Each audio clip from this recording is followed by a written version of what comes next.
What's going on, everybody? Welcome back to the Silver and Gold. Well, actually, episode 63. I fucked up. All right, this is the first time.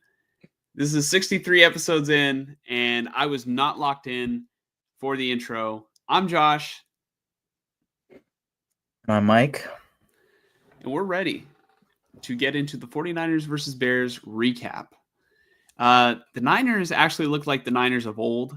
Like, if you told me that this game took place in 2023, I would believe it because, the final score ended out being 38-13 this afternoon in Santa Clara. And, Brock Purdy played a lot better. The defense the defense kicked ass, dude. I saw the first half stats.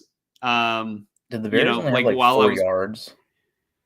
All right, so the stats in the first half, it was crazy. Like when they would show it on the broadcast, the Niners had 200 something yards passing or total yards, and then the Bears had minus 4 yards at one point. That was after the first quarter. They had minus 9 passing yards or some shit like that.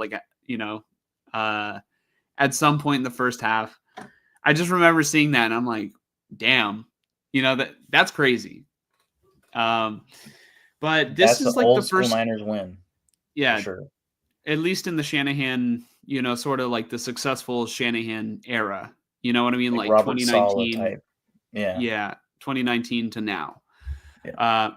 Till 2023 if you want to get really technical about it. But yeah, this is the first complete game that I would say that the 49ers have played since week 1 against the Jets.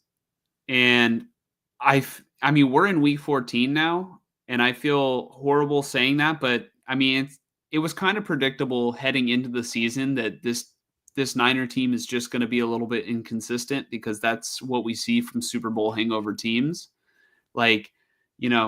You can go back and watch that video, me talking about it. It's there might be some games where you just can't explain why this team is losing. And then there'll be other games where they look like themselves again. And so hopefully the Niners are back, and hopefully they can make a run and sneak into the playoffs. That would be very interesting if this Niner team starts, if they get hot at the right time, because last season they were the hottest team the first 2 months of the season, first 3 months of the season, and then started to after that Christmas game, really started to go on sort of a little decline, like a steady decline, because they ultimately still did go to the Super Bowl, but they had to come back against Green Bay in the playoffs. They had to come back against Detroit in the playoffs. And then ultimately, they let go of a close one in the Super Bowl. Now we're here in the midst of the Super Bowl hangover. Let's get into the game today. Brock Purdy was great. He was 20 of 25, 325 yards passing, and 2 touchdowns, no interceptions. Brandon Allen was even better. He was 0 of 1, and he had an interception. So, Brock Purdy, you better watch out. Brandon Allen is coming right behind you to take your job. There was a bit of an injury scare there for Purdy, right? There was, yeah. So he was all right, he was getting tackled low, and then he was getting hit high by another player. And that's ultimately what drew the 15-yard penalty, because it was roughing the passer. But it almost looked like an RKO a little bit, but not quite from behind. But Purdy's head just got kind of hit back. I didn't get to watch any of the post-game press conferences today to really hear Purdy's perspective of what necessarily got injured on that play, but I was just thinking man, his shoulder, because he banged up his shoulder pretty recently. And they say he's fully healthy, but I still think he's playing through it, and he's just toughing it out. But yeah, Purdy ended up finishing out the game, and Brandon Allen went in garbage time. So, he's really pushing Purdy for that job. In terms of the rushing attack, Isaac Guerrero was phenomenal today. he had 15 carries for 78 yards. I know that only comes out to 5.2 yards per carry, but that's still pretty efficient. That's a first down on every 2 plays. 5 yards is what you can ask for. Like, that's usually best case scenario. That's money. And then he had 2 touchdowns. And he also got involved in the receiving game. He had 2 catches for 50 yards. So, yeah, Guerrero was great today. He did leave the game with an apparent foot injury. And, I mean, I'm not sure if he's going to play on Thursday because it is a Thursday night game. The X-rays came back negative, so I don't think he has like a fracture or anything. They say he might have just strained his foot or sprained his foot.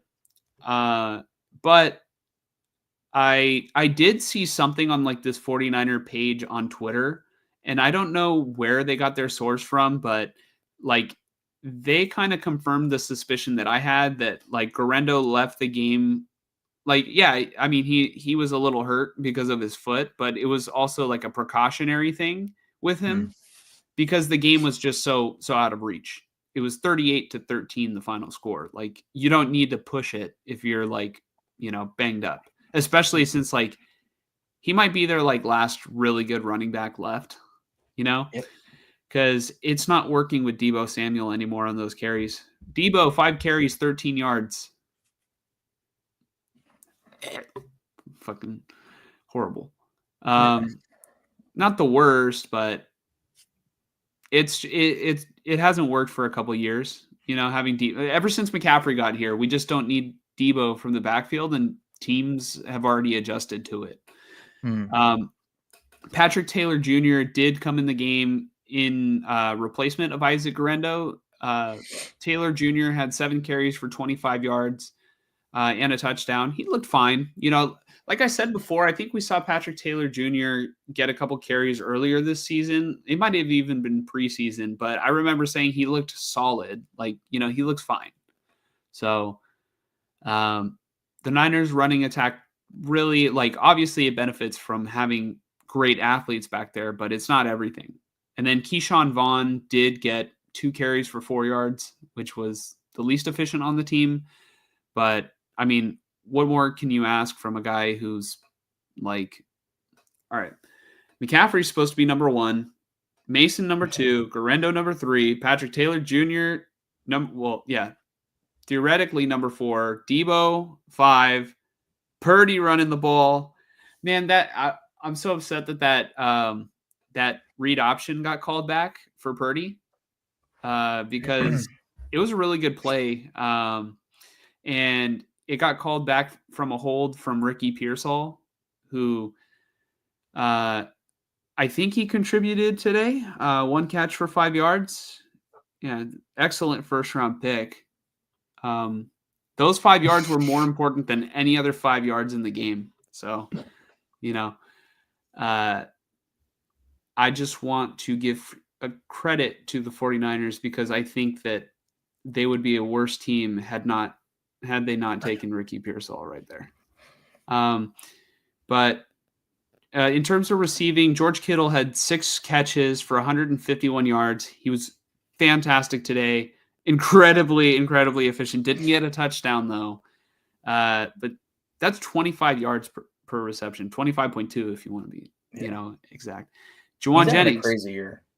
Juwan Jennings is also having a crazy year. He had 7 catches, 90 yards, 2 touchdowns. Jennings is him. Jennings might be, all right, he's not the route runner that Brandon Ayuk was, but like with the ball in his hands, he's better than Ayuk was last season. Like Jennings is like if Brandon Ayuk and Deebo had a baby. You know what I mean? Yeah. Like maybe like better route runner than Deebo, but like more aggressive than Ayuk, if that makes sense. Yeah. Like you take the aggression from Deebo and you take some route running from Brandon Ayuk and give that to Deebo. Maybe a little bit more height, you get Juwan Jennings. I already touched on Guerrero. That didn't sound right. Deebo Samuel had 2 catches for 22 yards. So I mentioned Pearsall's 5 yards being, the most important, but those 22 yards were also very, very important. Yeah. And I mean, Saubert and Juszczyk each had catches, but nothing to really write home about. And then the defense was able to get a lot of pressure today. They sacked Caleb Williams several times. Yetur Gross-Matos had 3 sacks, and that's without Bosa on the field. Leonard Floyd had 2 sacks himself. Malik Collins had a sack. It was honestly, it was a really good game from the 49ers pass rush as well. Like I said, if you've been watching the team the past couple of years, just take a game from your mind from 2023, insert it into 2024, and that's the ass whooping the Niners gave the Bears. Right? Yeah. What does this mean for the 49ers, I guess, going forward? Mike, do you think it's too late for them to make a run? No, it's not. I mean, Can you possibly pull up a picture of the current NFC standings? Like playoff picture? I'm way ahead of you. I'm right there. Also, I see Fonzie in the chat. Fonzie says, "What's up, guys?" Fonzie, welcome back, man. We're finally back on track. Okay, we're gonna win the Super Bowl. All right. It's finally. I'm not trying to be sarcastic there. I'm actually genuinely excited because, all right, I picked up Garendo in fantasy, and he looks so good. NFC playoff picture. So, my thinking before even seeing the playoff picture is, I think barring the Seahawks just implode, it's looking like they're going to win a division. But I don't think the Niners are out of it for the wild card. It's just you have teams like the Rams you have to beat out, and you can control that this Thursday. And I think this game, this Thursday, not to move forward and get ahead of myself on the next topic, but this game against the Rams is going to be very telling, considering that they just beat one of the hottest teams in football this week. Yeah, the Buffalo Bills. This game coming up is their most important game of the season so far, because if the 49ers lose this one, the season's over. There's no shot. Yeah. There's no shot. Yep. But if the Niners are able to pull this one out, I do think that they have a chance, because right now the Rams are knocking on the door. Right. And as I see this, I am instantly deflated a little bit. Okay. All right. First off, if you guys beat the Rams, you'd be tied with them. All right. Yes. And then the Raiders are going to beat the Falcons. Let's be honest. Right. Mm-hmm. We're going to help you out. Just kidding.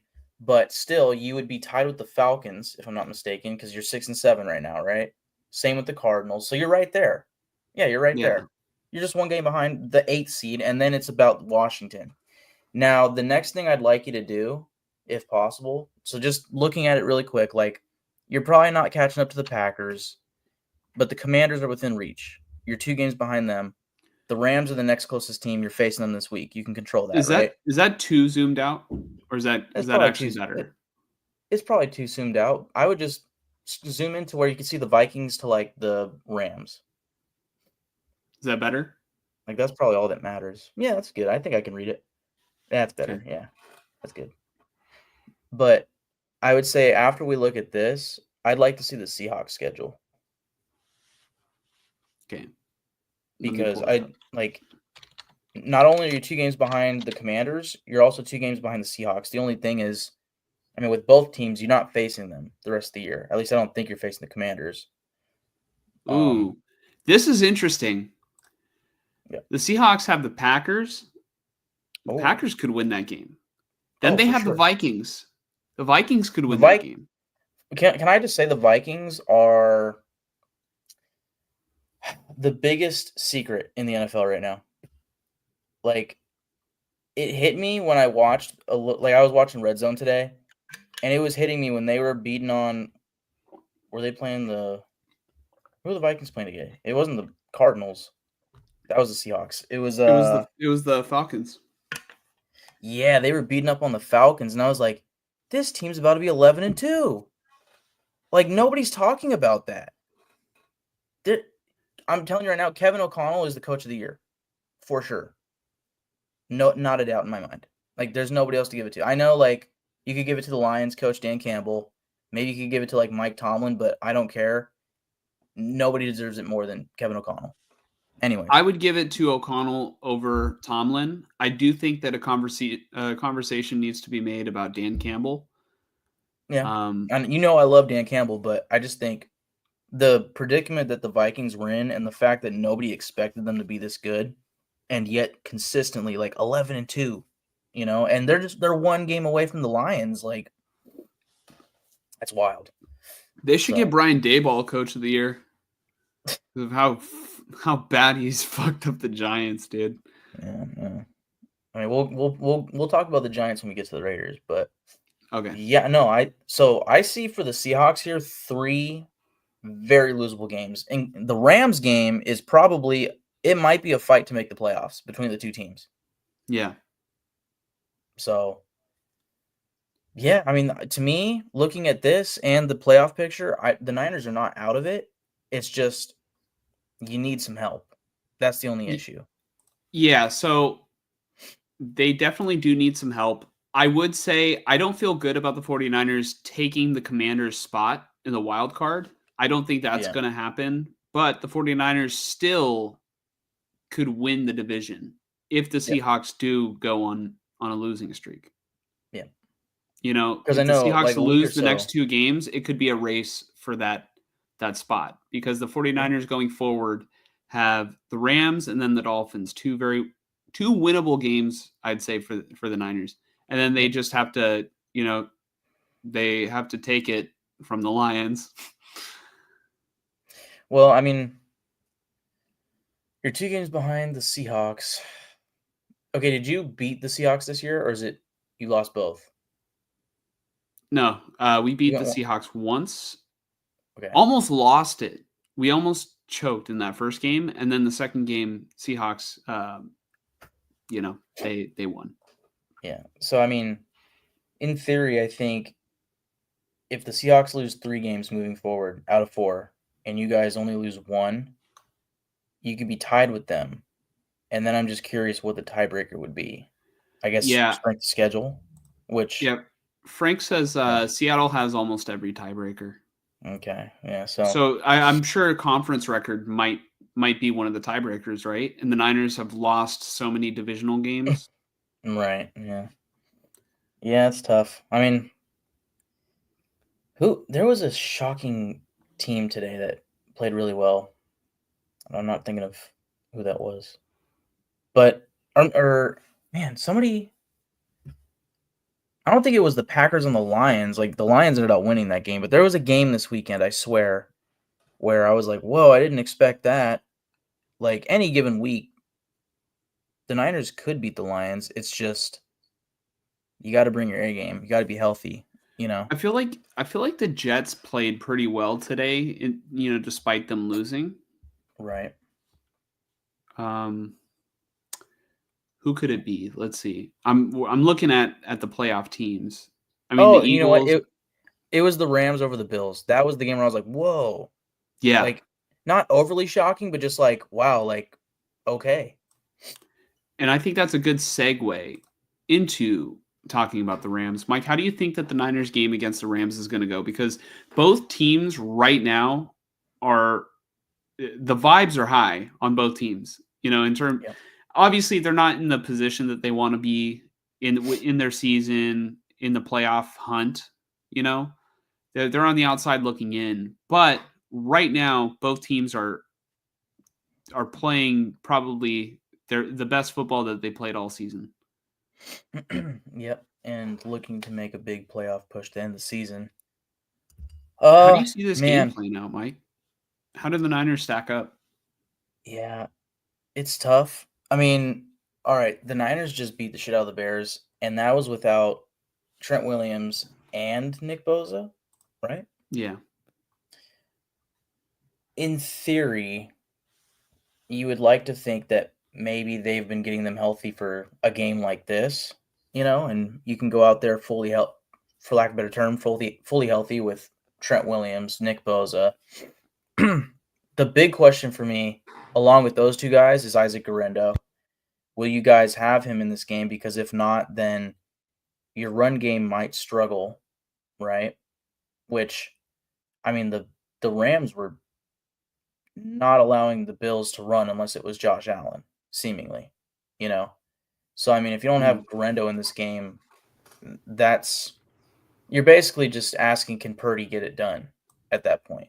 And can the Niners defense do it again after this Bears game? Can they do it again against the Rams offense?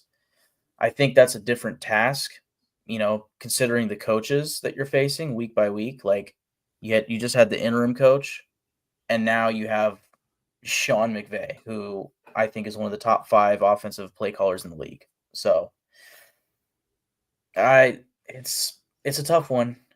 And the Rams are coming off of probably their best win of the season. Um, An impressive win against a team that just kicked the Niners' ass the week before. yeah.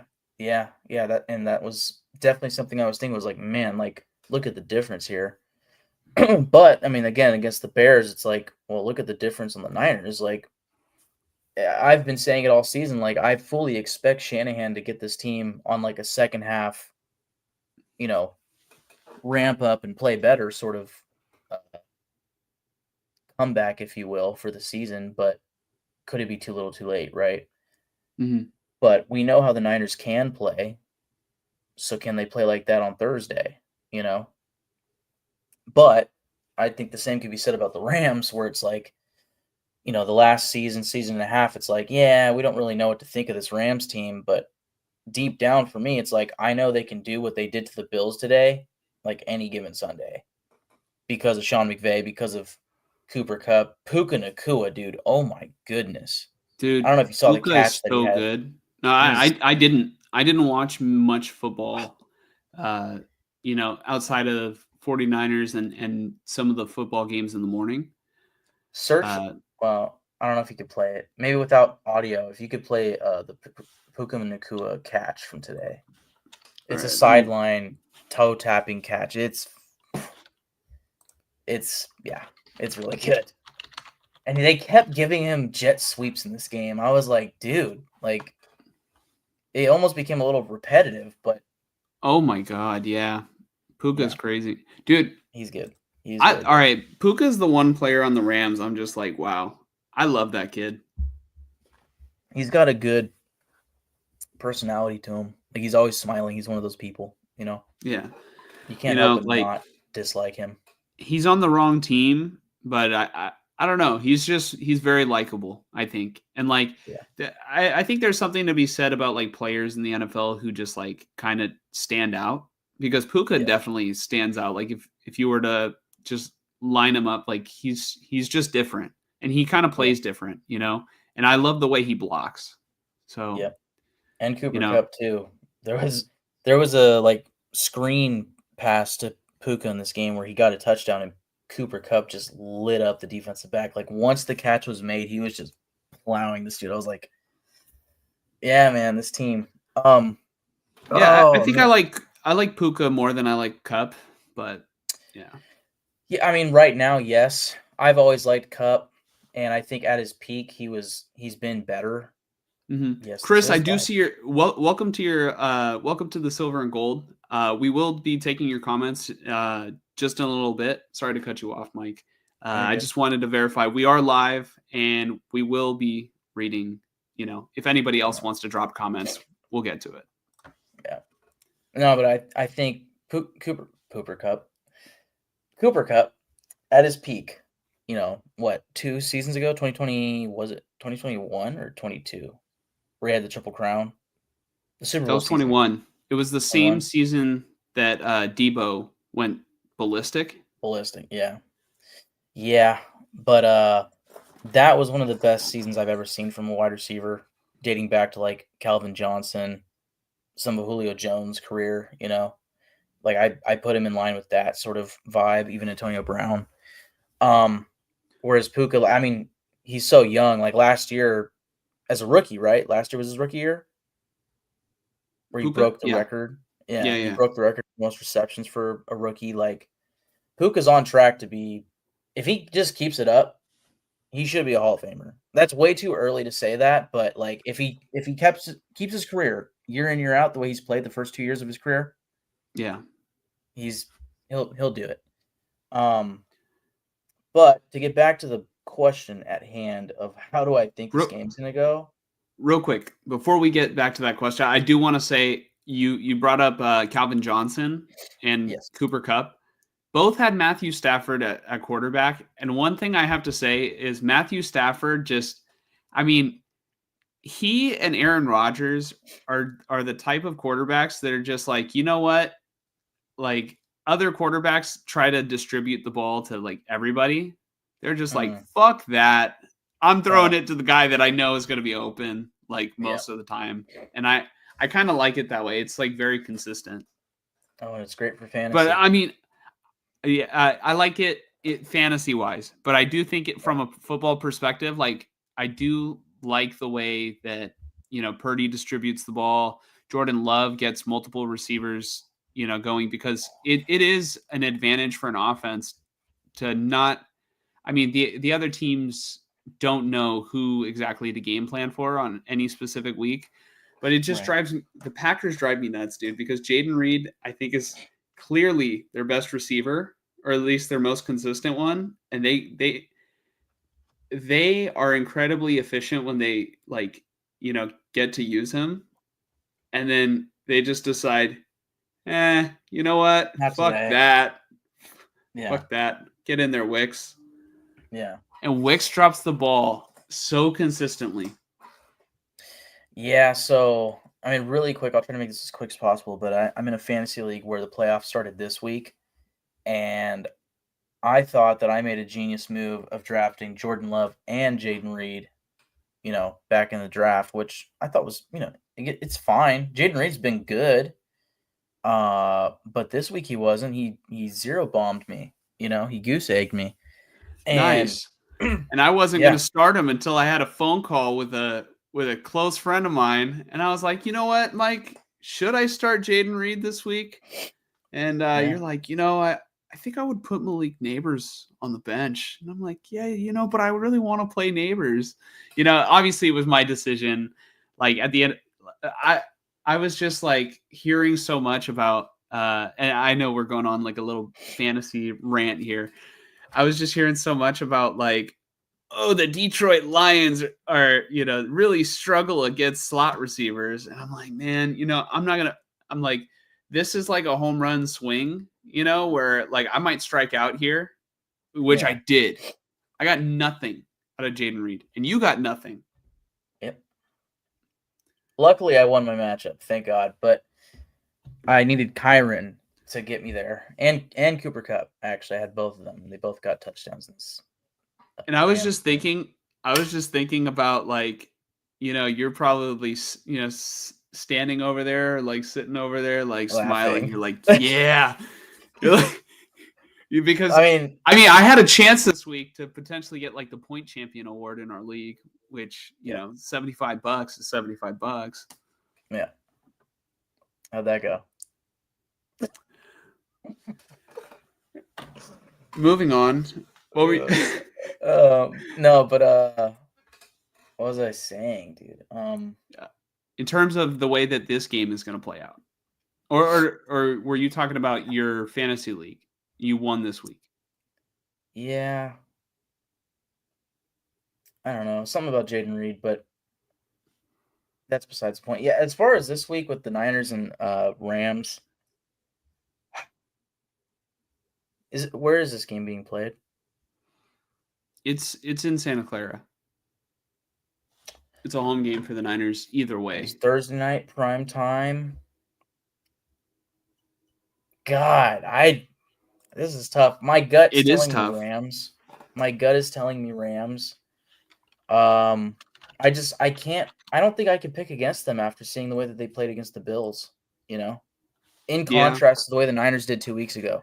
Yeah, it's just a tough matchup because typically the 49ers play the Rams pretty well, but it's a tough matchup because the 49ers, they practically had that game in the bag earlier this season, but they let it slip away Yeah. And the Rams did not have like their starting offensive line, like several players from their starting line. And they didn't have Cooper Kupp and they didn't have Puka.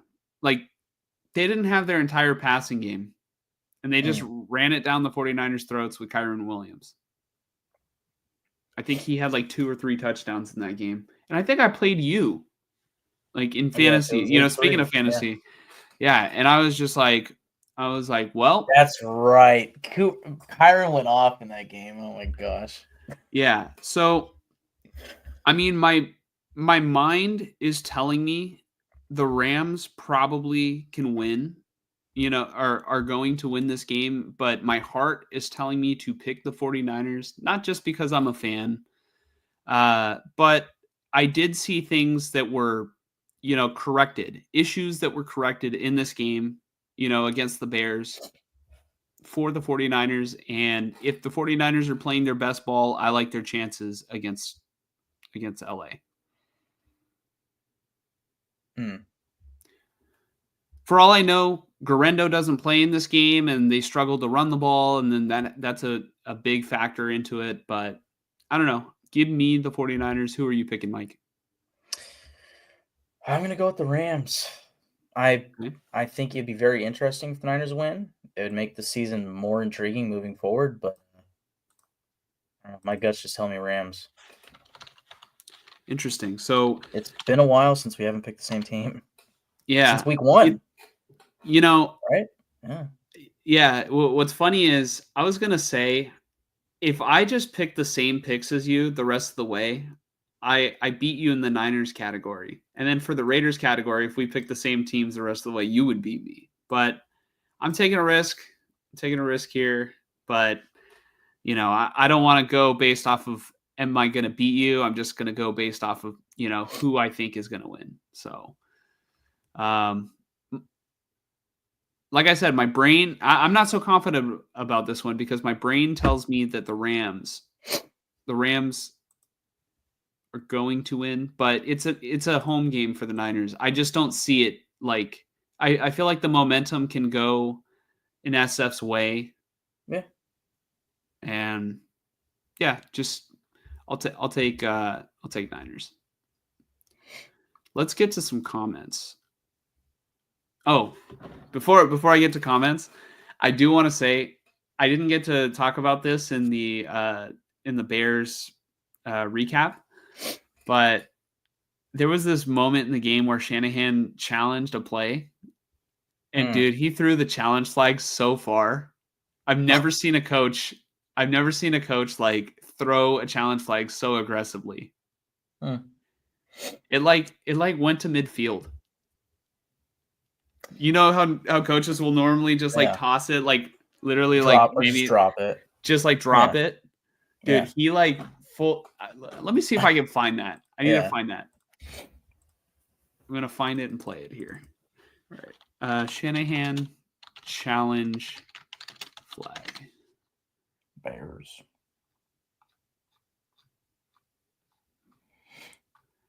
Shanahan.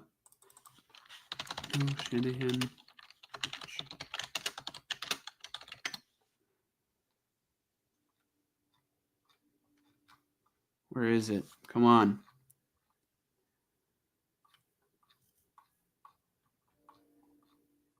I just remember it being funny, Yeah. But I can't find it. If I do, maybe I'll show it at a later time. But if you guys saw the game, you know exactly what I'm talking about. All right. Let's take the comments. Fonzie says, "Happy Sunday, guys." Fonzie, happy Sunday back, back at you. Bro, us losing the last 2 wrote it on the wall in terms of their playoff hopes being not dead, but looking bleak. We need to win out. If the Niners win out, they definitely like Frank says here, gonna need help. Vikings have been consistent, yeah. Mike's talking about the Vikings like, biggest secret. There's been other teams like that have gone way under the radar. Like I do remember Do you remember when the Jaguars were good? Like in the AFC Championship type good. Yeah, like Blake Bortles. Yeah, Jalen They're Ramsey. another team that was like under the radar a little bit. They were under the radar, and then people started realizing like, oh man, they have the best defense in football, and then they were in the AFC Championship, and it was like, the Jags, really? Yeah, I think right now the vibe of the Vikings is like, yeah, but it's Sam Darnold, you know? Question: Who is the AFC equivalent to the Vikings this year in terms of like a team that's under the radar? Probably the Steelers. I know. Yep, that's who I was going to say. And then they both have new veteran quarterbacks that kind of got ran off by their previous teams. Yep, 2 guys that the Raiders could have had. Yeah. It is what it is. We'll get there. Yeah. Frank says, gotta hope Seattle loses 3 or 4. I'm hoping they lose all 4. In fact, can they just lose for the rest of time until we need it? Until we need it, like, there's a week where, the Seahawks can win this game and it's not gonna affect their playoff standing, but it will help the Niners. Like, yeah. I love this comment from Fonzie. Can we just chill until next season? That's how I feel. Honestly, right now, I mean, this is getting into the Raiders for a second, but like literally earlier, I kind of cracked myself up because once the Jags won their game, the Raiders were positioned in first overall in the draft, and I just thought, stop the count, like just stop the season right here. I'm good, but we still got 4 more weeks, so we'll see. I definitely need to chill too because I'm not even gonna lie. Like the Niners don't have me as stressed right now as fantasy football does. Like I'm locked in. I'm looking at everything. I'm refreshing everything. I'm like feeling it in my bones what move I should make, like in my gut. And I'm overthinking it. And I just take it very seriously. I don't know. I love fantasy football. It's like I've always been very competitive, and it's like the one thing that I consistently compete in still, because I'm not in high school anymore. I don't play sports anymore. So yeah, there's not been too many moments where I've been like super locked in this season. Like at least not hardcore locked in, but like the Seahawks game in like week 4 or 5, whatever week it was, where against the Lions, where Kenneth Walker scored 3 touchdowns and scored like 30 fantasy points and brought me back from being down like 26 points. I was like, that's not happening. Like, I don't care. And all of a sudden he got his second touchdown with like 10 minutes left. And I was like, we are within reach here. And then I started watching and it happened. I was like, fucking way. You're like, yeah, I haven't been paying attention. I just became the 1 seed, just straight out of my ass. Well, all right. The trade. I just have the best team and made the best trades at the trade deadline to make my team even better, even though it was already the best team. Like, oh god, hey, you know what? So, this is like super off topic, but Jordan winning and me potentially having to play Renee. All right, that could be huge because. I mean, Renee could beat me. He has Derrick Henry. Anything can happen. They're playing against the Giants. Yeah. I could lose to Derrick Henry, just straight up like that. He also has Terry McLaurin. I was looking at that. McLaurin's been on fire, and he's got a good matchup too. Yeah. So, but at least that would help Jaden Daniels a little. So like if there's touchdowns, I get like a little bit back. But obviously he would get more out of it in terms of the yardage and the reception. But if I did advance past Renee, I think I might, unless Alex loses his matchup, I might be playing you in the semifinal. It depends on how much Alex scores, but assuming like I'd have to look at it again. I thought for sure. Yeah, Josh is going to be the 3 seed, and he'll face Hutch the divisional round if you win. But Yes, if Alex outscores you on the season, then you would be the 4th seed behind Alex, and then you would face me. Assuming Alex wins also. Like, you would still need Alex to win. Oh, yeah, true. So, Yeah. Let's get back to the comments. All right, Chris Foster, welcome to the channel. Like I said, we appreciate you, joining us live. I know it probably sucks to like listen to 49er fans just after they beat the Bears, but I did read one of your comments saying you're happy that we beat you guys. All right. You say, or Chris says, Caleb, 21 sacks in the fourth quarter. Fourth quarter game with 7 points. Caleb has taken 8 sacks and has 0 touchdowns. His fourth quarter touchdowns all came down to 2 scores, playing catch up versus prevent, and they're 4-10. Okay. So not impressed. Are you saying that that's like been like Caleb's sort of groove is just playing from behind late in the fourth quarter, and that's where his stats are coming from, like, throughout the entire season? Or are you saying that just for this week? Yeah. Caleb could not score as usual until 24 points. Caleb, the coach killer, just chased away Ben Johnson or any good coach for the next year. How many coaches can he get fired in one season? Most sacks ever. Yeah. He is who we thought he was. Mahomes, they said. NFL ready, they said. Generational, they said. We were right, and the Caleb Colt was wrong. Caleb Kamala Williams takes nice sacks in game manager for 19. Man. Yeah, man. I will say on this show, Mike and I were pretty skeptical of Caleb Williams's I guess play style translating to the NFL in terms of like exactly that in terms of taking sacks, because we talked about how he was able to run around at USC and really extend plays and go like, I'm going to exaggerate here, but like 20 yards back and then like really come back and fire, like he's been able to do it a little bit in the NFL, but not like these are NFL players. Like they're fast. They're the fastest. They're the quickest, they will get after the quarterback. Yeah. In college, not everybody is on, the same caliber. So he was able to extend a lot of plays where, he can't get away with it anymore. Caleb the Clown versus top 25 defenses day they played. 6 touchdowns and 6 interceptions, 172 yards per game average, paints his nails, cries to mommy in the stands, avoids media after a loss. That might be the worst, is avoiding the media after a loss. That's not good. 32 fumbles in 36 games. Wow. Is that a real stat? That's 32 crazy. Fumbles.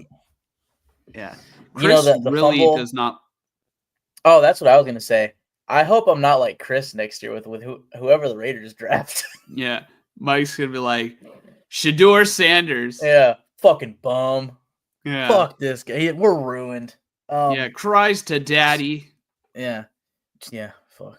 But I am sorry, Chris, about your predicament. I mean, hopefully things work out. Like, it sucks to watch a 1st overall pick or a 2nd overall pick, or for Josh, a 3rd overall pick, just not work out, Trey Lance. Yeah.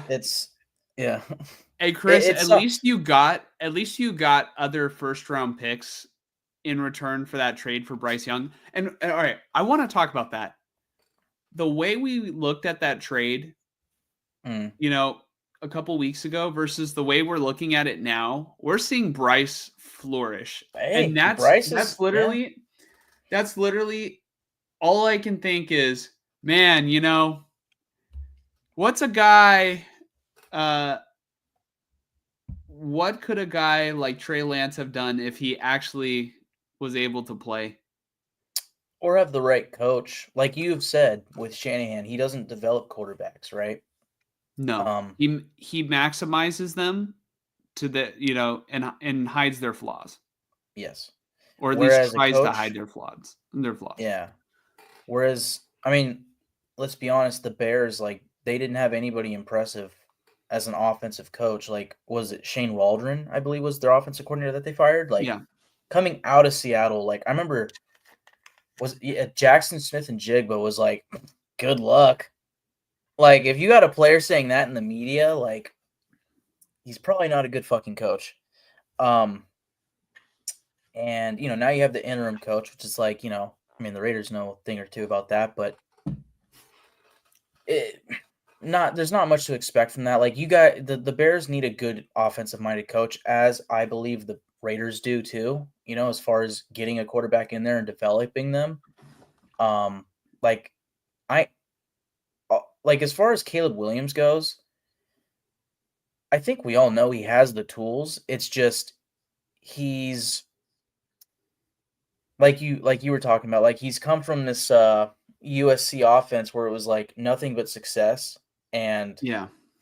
great prospects on the line, like good blocking, and then if things fell apart, like he could just scramble, scramble, scramble, get out of the pocket. All of a sudden, it's like he's got 6 seconds plus to pass every play, and it's like you're not going to get that in the NFL, you know. And then you tack on the fumbles and all that sort of thing, right? And everything Chris said in this comment, like it's true. Um, Mm. but I do believe he has the tools, and it's just if you get the right coach in there, it can work. And I guess my point to this is with the Panthers, Dave Canales has had a good track record dating back to Seattle with Geno Smith, I believe, and then Tampa with Baker, and getting Mm. these quarterbacks to play good. Like he's good at developing quarterbacks. Um, and I think Bryce Young, something snapped or something's a flip switched correctly, where he got benched for Andy Dalton. And it was like, yep, that's it. He's toast, right? And I was kind of sitting there like, man, what is he like 2 years in? Like, come on, he can't be done already. Like that doesn't make sense. Now he's back and he's fucking playing good. Like I think that's a testament to Dave Canales, and I think if the Bears can get the right guy in there, which I've seen a couple people mention like Ben Johnson to the Bears. If I'm being honest, I could see it, especially because I'm just talking a lot of Bears right here. I saw a mock draft I saw a mock draft where the Bengals picked Gianti from Boise State, and I was like, I keep seeing that, and I'm like, okay. But then I was like, let me look at the other teams in the first round. Who else could take a running back? And my conclusion came to the Bengals, the Cowboys, and then the Bears were sitting at like 8th overall, and I was like, dude, if the Bears got Gianti, their fucking offense would be insane. If you pair it with the right coach, like they'd have so much potential on That offense. that player that you're referring to, he's a running back. Yes, from Boise State.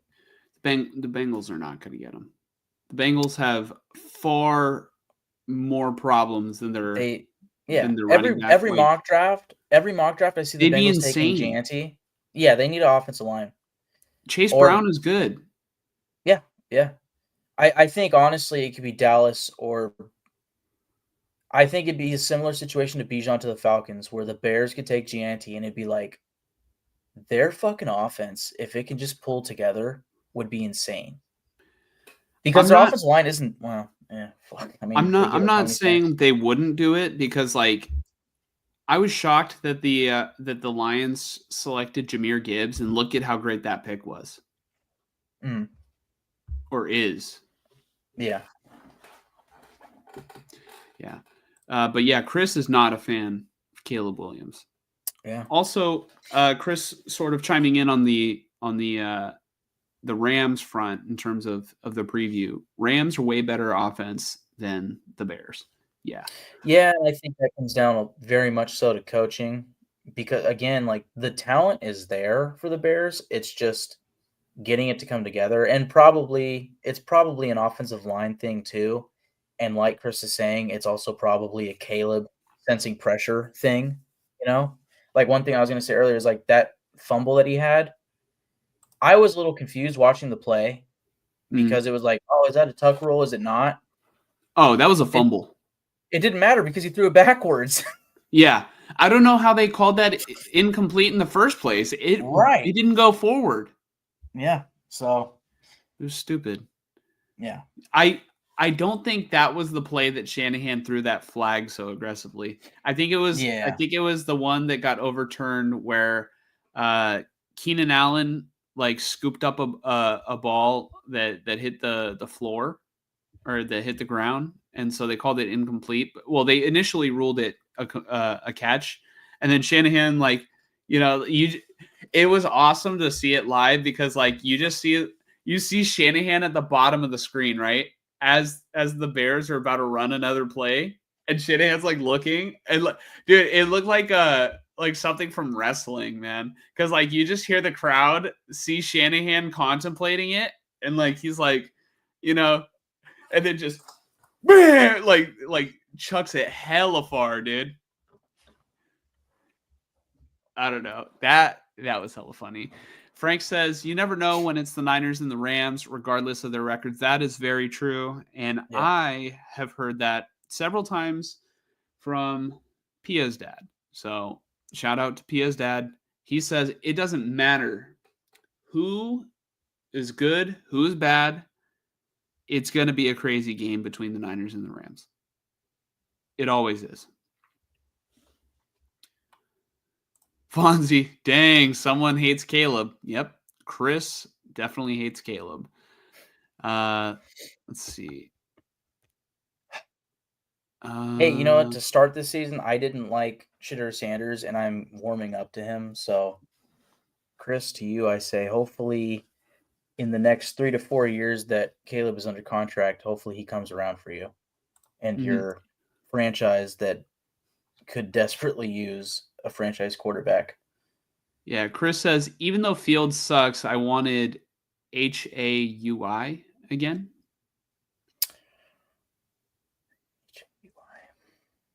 I don't know. Yeah, I'm not sure.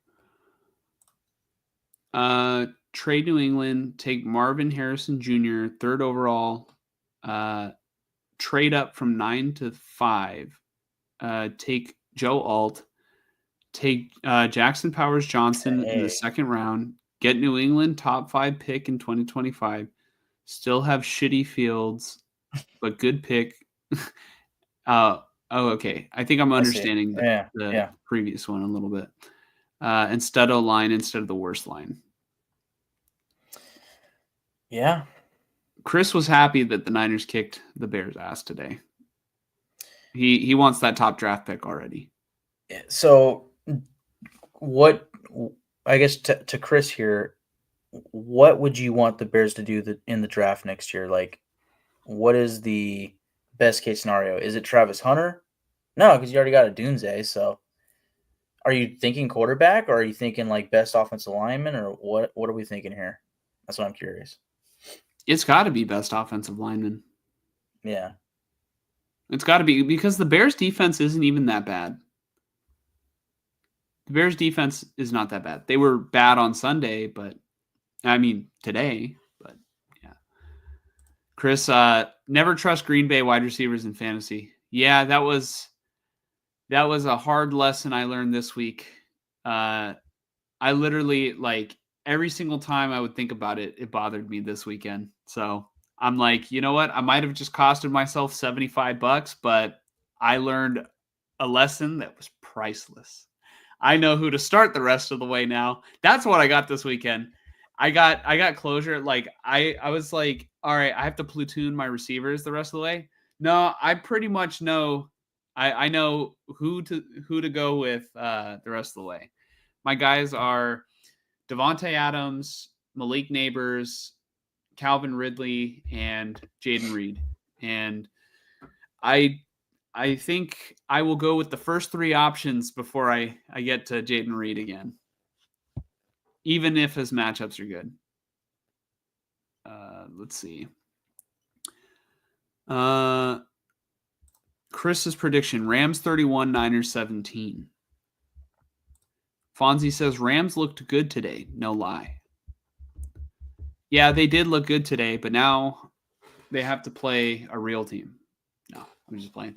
The Rams, I mean, it's all like Frank said, you never know. Like one team could be good, one team could, be dog shit.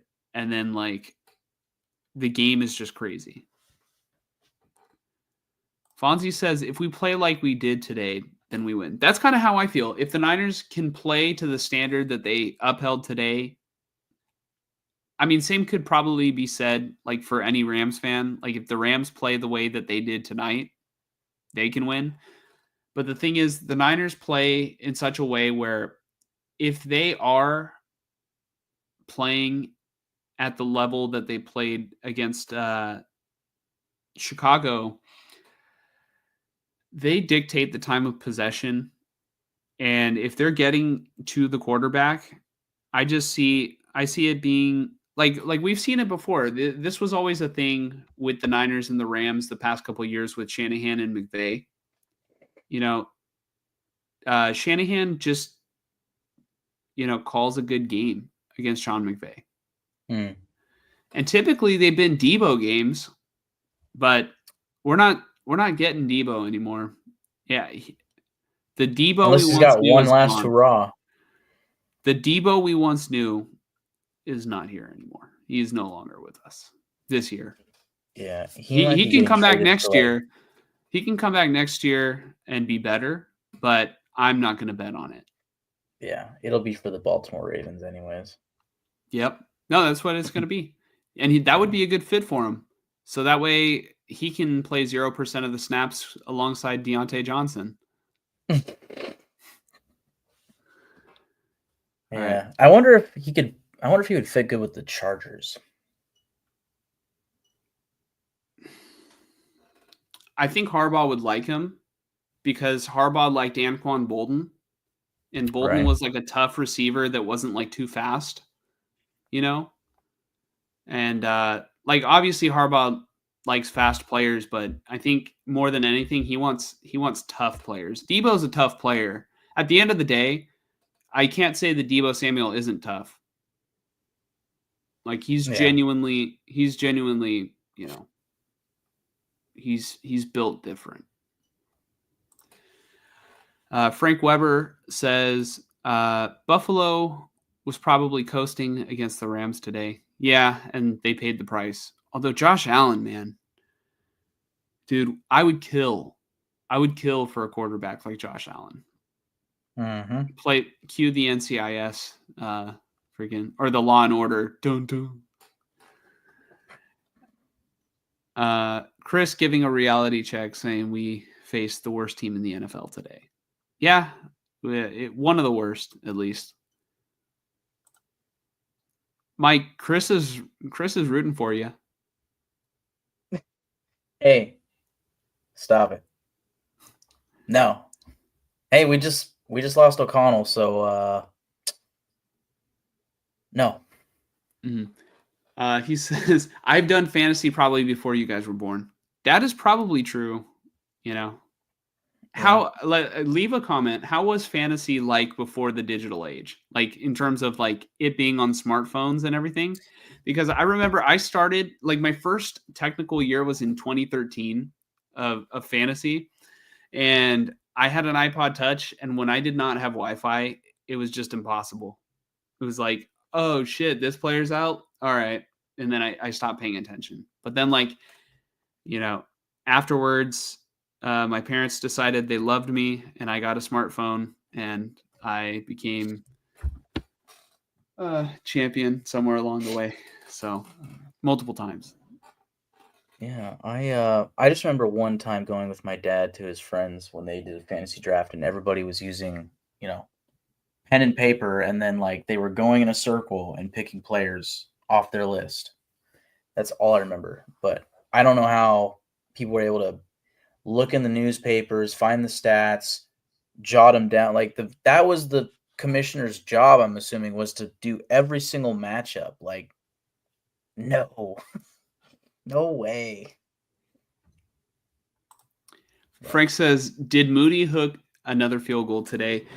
He didn't hook one, but there was a moment in the game where he was going to attempt a pretty long field goal. It was like 4th and short. And, like literally, my girlfriend's family and I, we were like literally, all right, where's he going to miss it? I was like, oh, he's going to miss it his right, but to the left of our screen, because they were like showing it like from the back angle, like from the end zone angle. And I was like, all right, it's going to go left, dude. He's going to miss it because they were lined up like on the left hash. And so, yeah, I was pretty confident. And then I think they called a timeout, and then they decided to go for it on 4th down, and they converted. So I think Shanahan telepathically knew. He was like, you know what? Moody's not going to make this. Let me just go for it. So it was a good call. It was a good call, honestly. I did not feel confident about that. We need 3 offensive linemen, 3 defensive linemen before we take John T. Yeah. That's a lot of linemen to need. Yeah. That's a lot. Yeah. I mean, I don't know how your cap space is going to be looking next year. I'm assuming not too bad. Hopefully you can get a good lineman or 2 in the free agency. Mm-hmm. That pass is incomplete. Talking about the Caleb Williams one where he threw it backwards. He said that pass is incomplete when you're in New England. Yes, for sure. Or nowadays, Kansas City. Oh yeah, dude, Kansas City gets breaks from the refs worse than New England ever did. Yeah, and it's like, I mean, New England with like say the tuck rule, it's like that one was obvious and it was like on film, or not on film, but like directly acknowledged by the media and or the not the camera crew, but the people, the commentators, Whereas most penalties that aren't called on Kansas City, the commentators aren't even like thinking about it. It's just like, what's Pat Mahomes doing? Whereas like blatantly the right tackle is just fucking, just taking a dude and bringing him to the ground when it should be a hold or a chop block or whatever. It's like, we're just sitting there like, what the fuck? Mm-hmm. But Mr. Amazing tuning back in. Sean, good to see you. He says, it took me decades to realize that the 49ers front office isn't as smart as me. LOL. Yeah, man, I'm still trying to figure that one out, because they definitely were smart until Eddie DeBartolo was not there. But I mean, I'm only 25. I'm going to be 26 next year. So I didn't get to witness that, okay? Literally, he got in trouble right around the time I was born. So, yep. I only know the Jed York, or at least, I guess, the York 49ers, because I don't know exactly when Jed took over, but I know it was Denise's team. Or it might still technically be Denise's team. I don't know what happened with that deal of Jed York going to purchase, I guess, like the full stake in the team. I don't know what happened with that. Number 1 Debo equals Bizarro Debo. Yeah, ever since he switched to number 1. Yeah, him switching to number 1, I don't know. It wasn't a good move. He looks a little, he is slower. He doesn't just look slower, he is slower. Chris started fantasy in 1985. Wow. I remember being somewhere that I should not say, because I was not born yet. Using newspaper, to add stats by hand. Yeah, my dad told me it was like that. I could, like, that's crazy. You have to be, I would do it. Like, if we lost all our computers and everything, I would still probably play fantasy and just like calculate with newspaper. But that's so much more time consuming than what it is right now. Right now, just having everything, like, it's exciting to see the matchups like live and to see the projection totals like change, and it's like, oh man, and to see people come back. Mike, you brought up the whole Kenneth Walker thing, getting you like 30 points on Monday Night Football.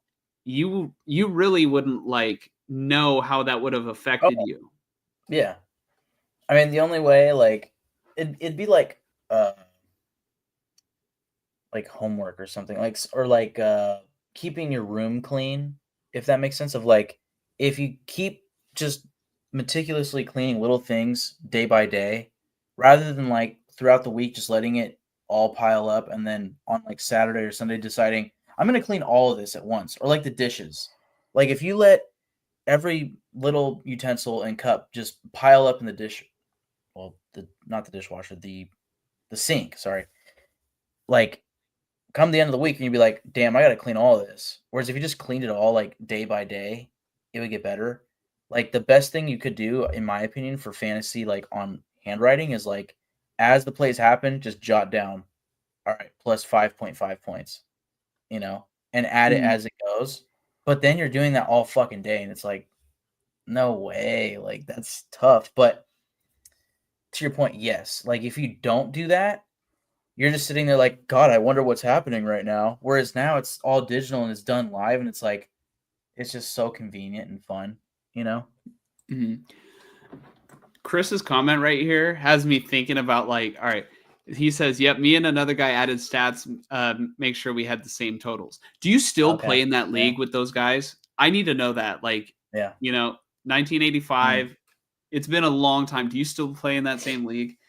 But I'm just thinking, how many leagues out there were won and lost because some guy was fixing the totals, like miscalculating it on purpose, or maybe not on purpose,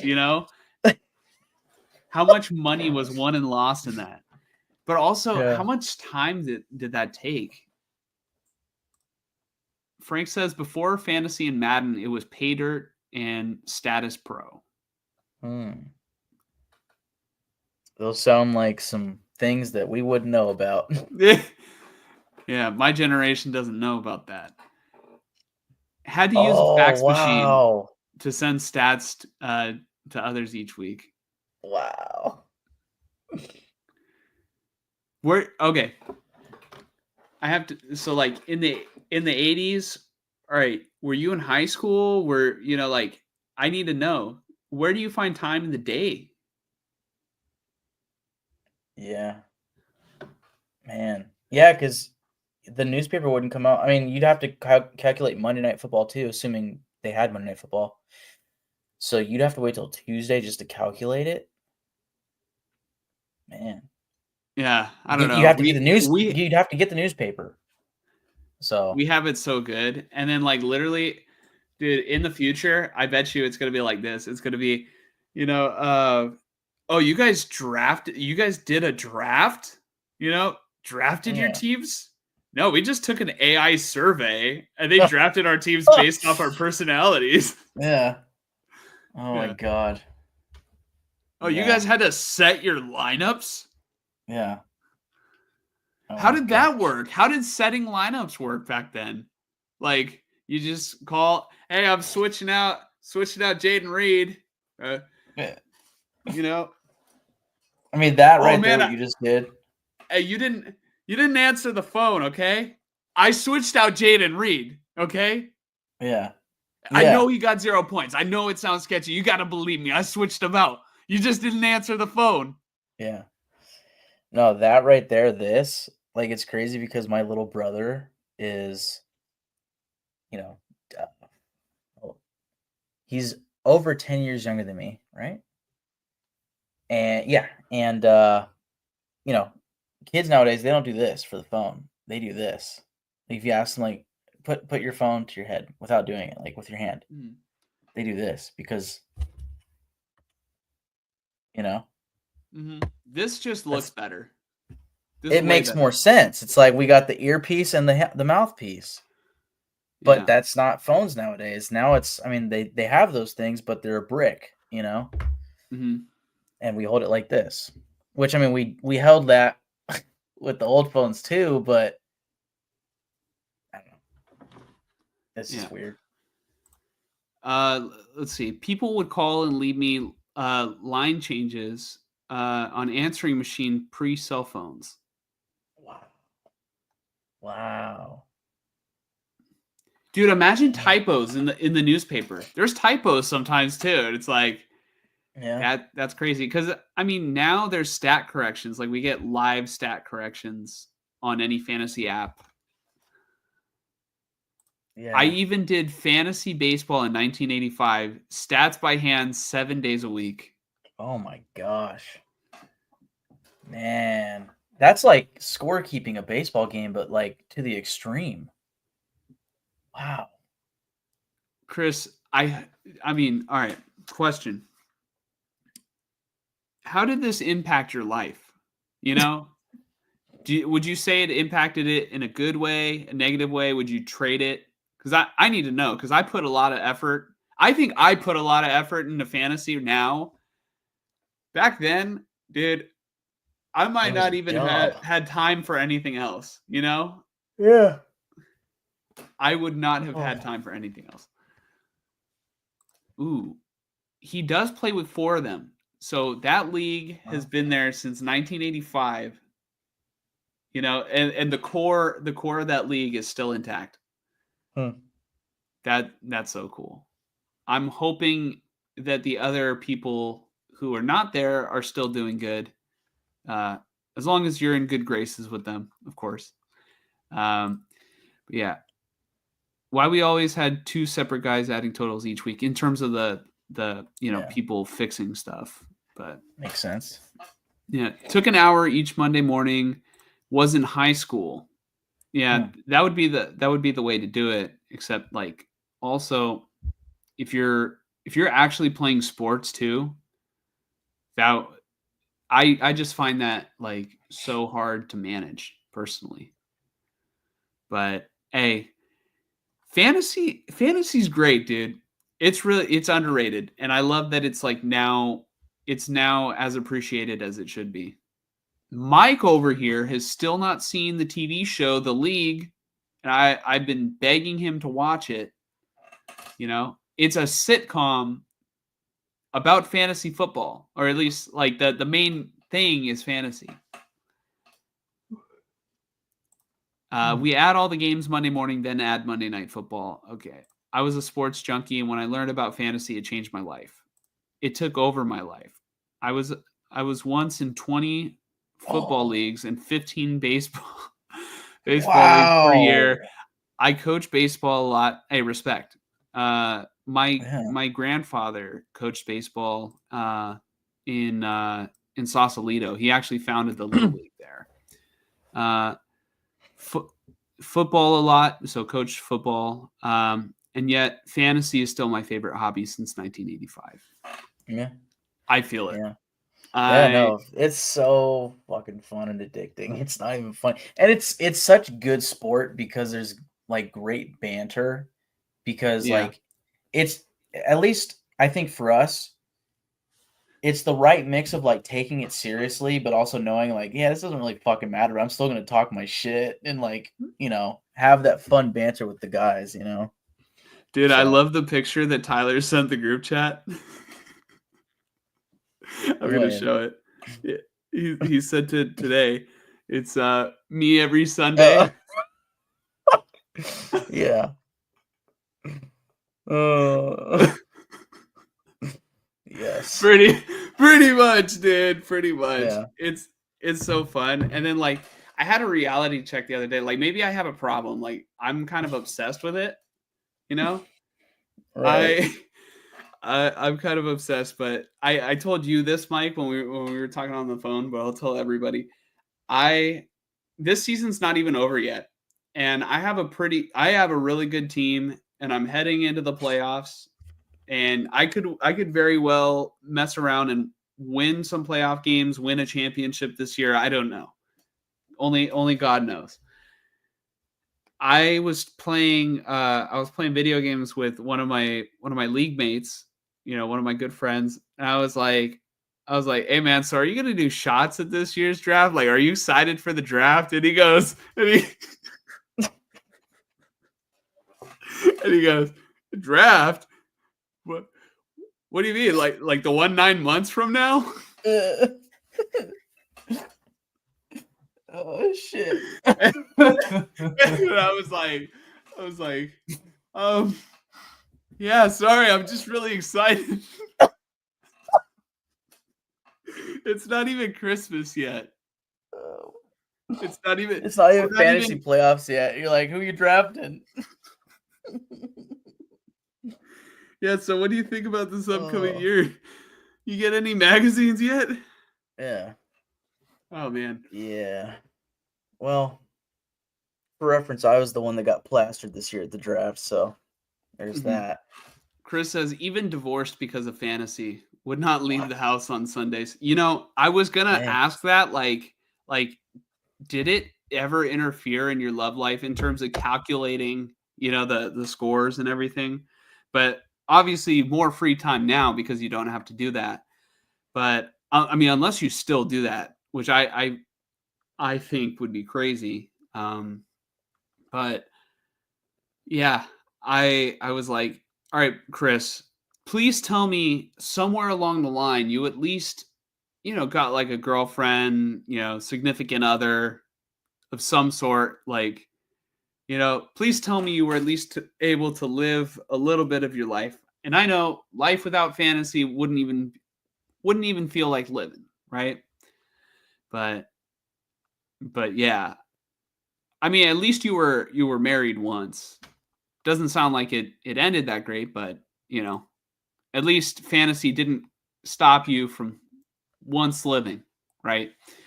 I have changed my lineup as I'm coaching third base in baseball. Called Fro a pitching change.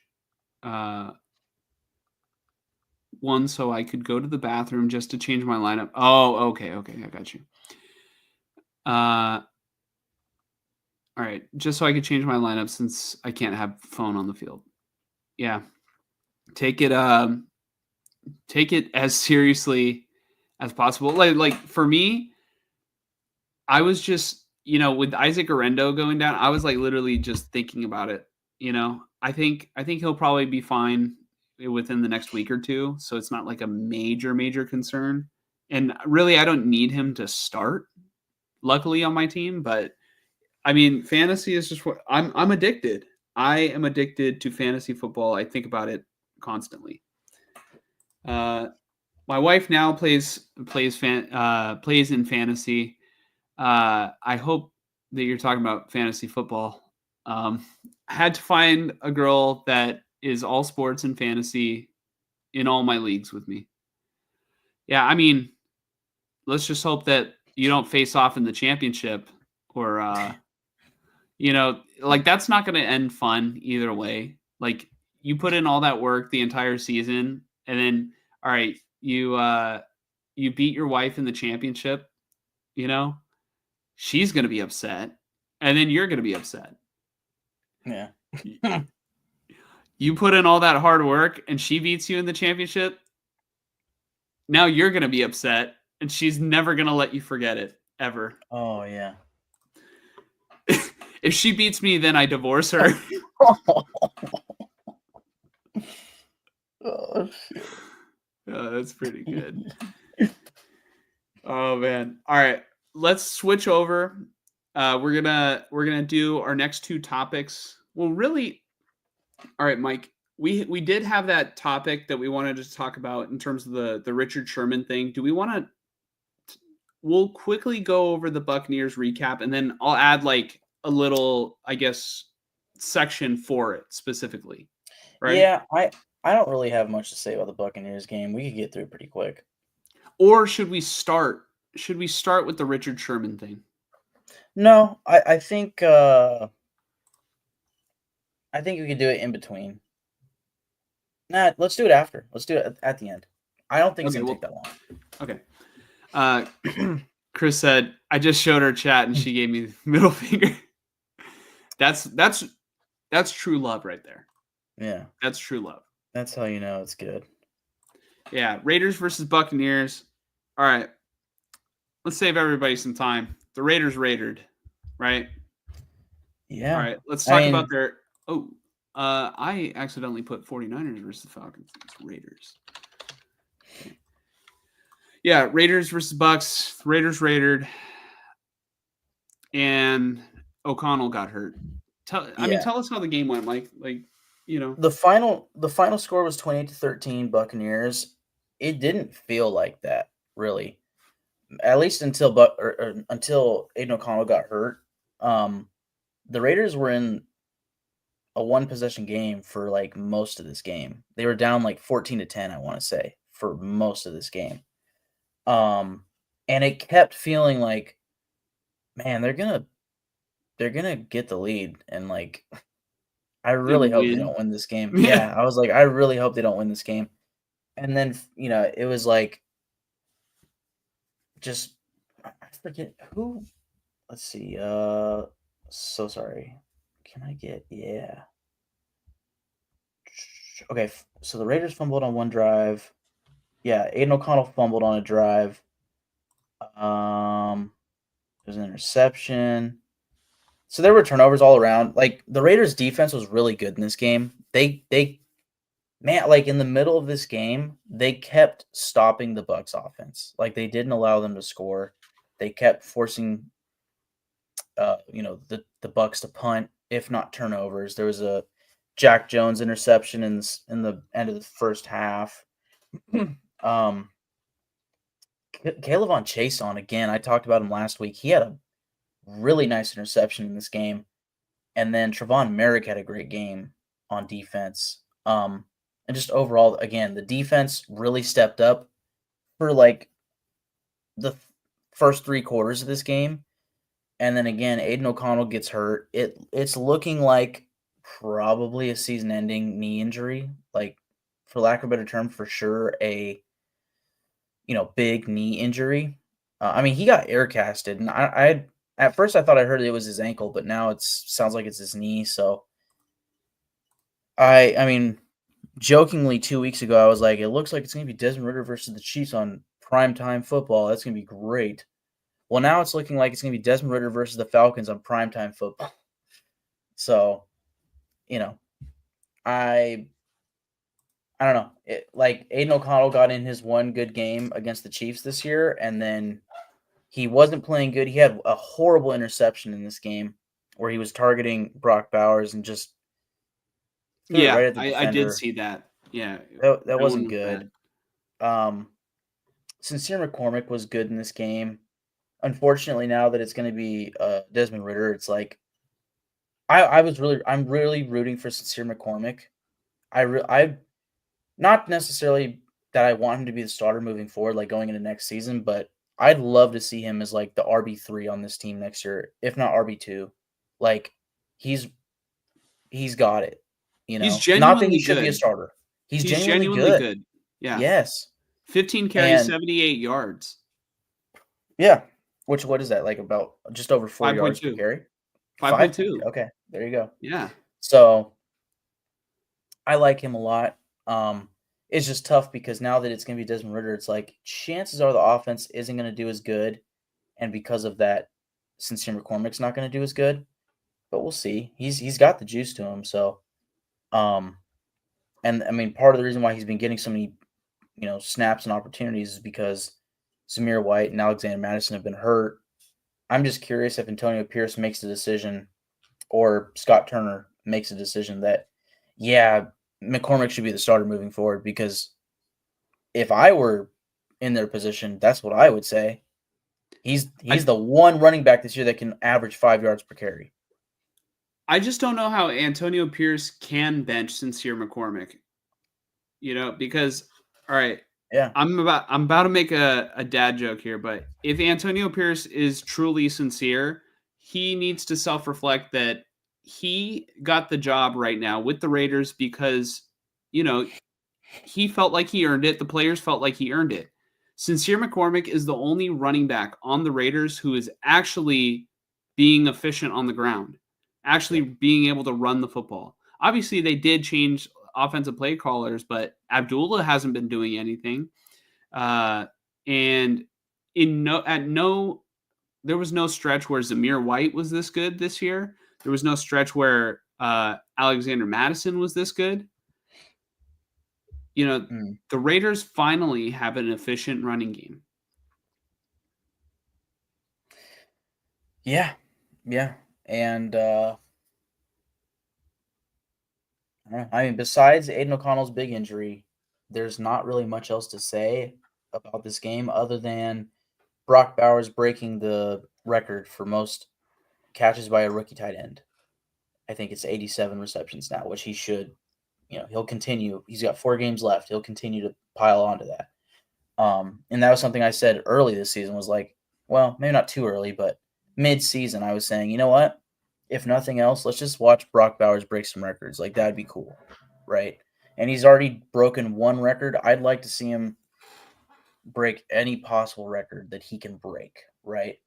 Yeah. Also, my message to Brock Bowers, don't just break the records. Like, they could be broken in the future. Yeah. So go out there, play your ass off. Okay? You are the record holder right now. Set yourself apart. You have several games to do it. But you know what? Start with this week. This week, have a massive game. Next week, have a bigger game. You know what? Actually, every single game should be the biggest game. How about that? Going forward. Especially these next 3 weeks. Okay? Week 18, I understand. It's a long season. Week 8, you can rest in the off season. And I'm not just saying this because you're on my fantasy team and it's the playoffs. But yeah, no, I would like to see Brock Bowers continue to be dominant. He was not as involved today. How did you feel about that, Mike? Well, it was interesting because something I noticed was sort of, in lack of a better term, in place of him, Michael Mayer was very involved in this game for the first time this season. I think he had like 76 yards or something on 6 catches. Don't know if Mayer had, he led the team in catches actually and yards. Yeah, receiving. Which I would have never expected the way that they've been playing with him the past season. So I don't know if this is something that Scott Turner wants to start doing, or if this is just something based off of the opportunity that the Buccaneers allowed for Aiden O'Connell. But that's definitely different, right? But if I'm being honest with you, like, whoever the quarterback is next year, whoever the offensive coordinator is like next year, I'd like to see Michael Mayer utilized to this ability. Not to say that every week he's going to have 7 catches, 68 yards, but just I'd like to see Michael Mayer and Brock Bowers flipping every week with these 2 stat lines, right?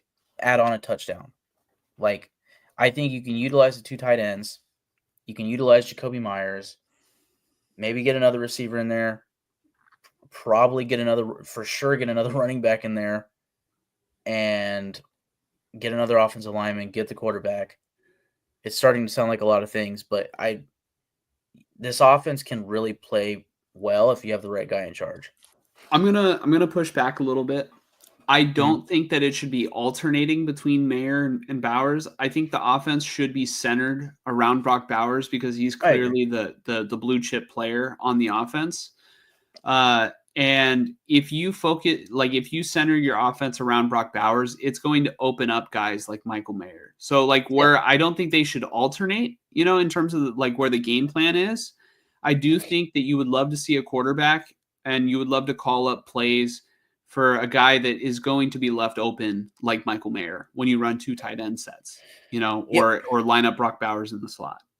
I think where my mind was going was sort of similar to what you talked about earlier with the Packers relative to Aaron Rodgers or was it Josh Allen? No. Matt Stafford. Matt Stafford, just funneling to the same guy over and over again. Like, this offense this season has very much been that of just funneling it to Brock Bowers once Devontae got traded. And it's like, in my eyes, in a perfect world, yes, Brock Bowers will finish the season, any given season, the next 3+, hopefully 8, 9, 10+ seasons, as the leading targets, leading catches receiver on this team. But any given game, I'd like it where because I know Michael Mayer is a good prospect. He has the capabilities of being a top end tight end in this league, in my opinion. It's just this season's been a funky season, you know. Whereas if you say have a quarterback who passes the ball more often, um, maybe Michael Mayer can be a guy who uh, uh, benefits from the defense focusing more on Brock Bowers, right? And I guess my Yeah. point is just having the ability to throw to somebody else when you need it, you know? Yeah, no, definitely. But I definitely think that for the Raiders going forward, their best bet is to just center the offense around Bowers because more often than not, it has proven to be a mismatch. Yep. He has excelled and flourished with taking on an expanded workload. So Yep. I would like to see that more going forward, and obviously, like you said, freeing up guys, and like I said, like a Michael Mayer. I think it'll be good. Like that was the plan. I think with Devonte Adams. Now Yeah. having Brock Bowers, like you said last week, it doesn't make it so bad that you guys traded Adams. Yep. Yeah, I agree completely. I think the two things that we were both saying, you put it together, and it's exactly what is probably quintessential for this team moving forward. And then to tag on to that, if you can just get a run game, like since Terry McCormick's been good the past couple weeks, if you can get a running back and the offensive line to run block well consistently, Yeah. like that will help the passing offense. You can integrate play action for a rookie quarterback, or if it takes a year to develop that, but for whoever the quarterback is, like you bring in the play action and you're bringing in another layer to the offense that will also help the receivers in the pass game, right? And you're keeping the defense honest in both respects versus the run versus the pass. So it'll take time. They got to get the right guys in there, but it's possible. Other than that, I don't really have much else to say about the Bucks game. It went about the way, as far as the final score, it went the way that we probably expected. The main thing was Aiden O'Connell getting hurt, which really affects the remainder of the season. Um, a week ago we were reacting to the Chiefs game, and I was like, man, if Aiden O'Connell plays like that the rest of the season, we're gonna win games, you know. And then now it's Desmond Ritter, and he he's prone to fumbling for some reason.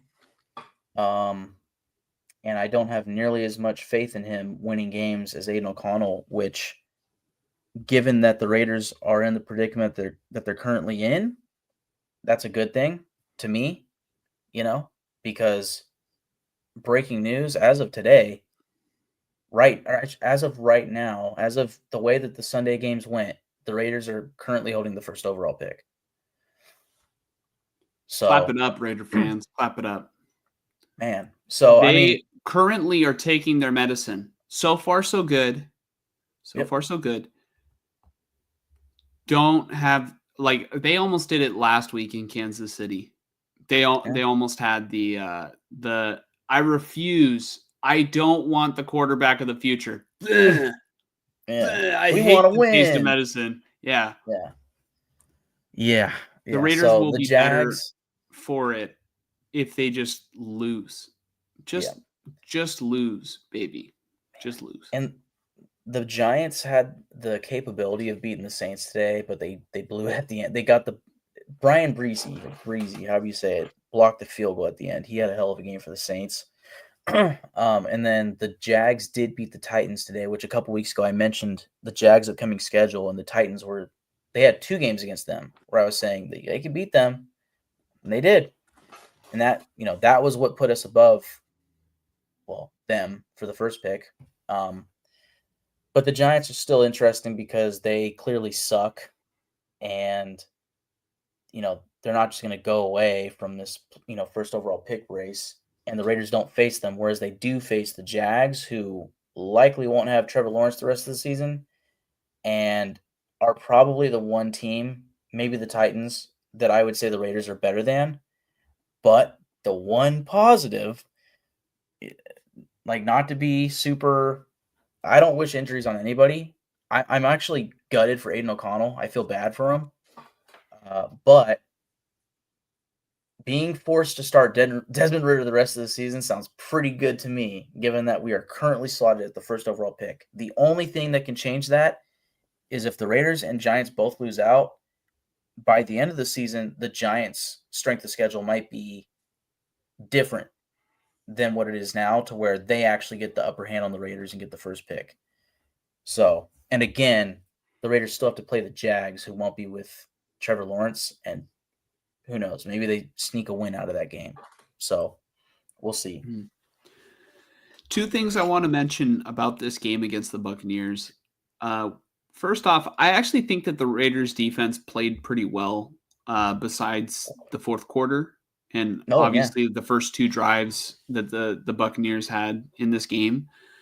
They did a good job, I think, throughout most of it to keep the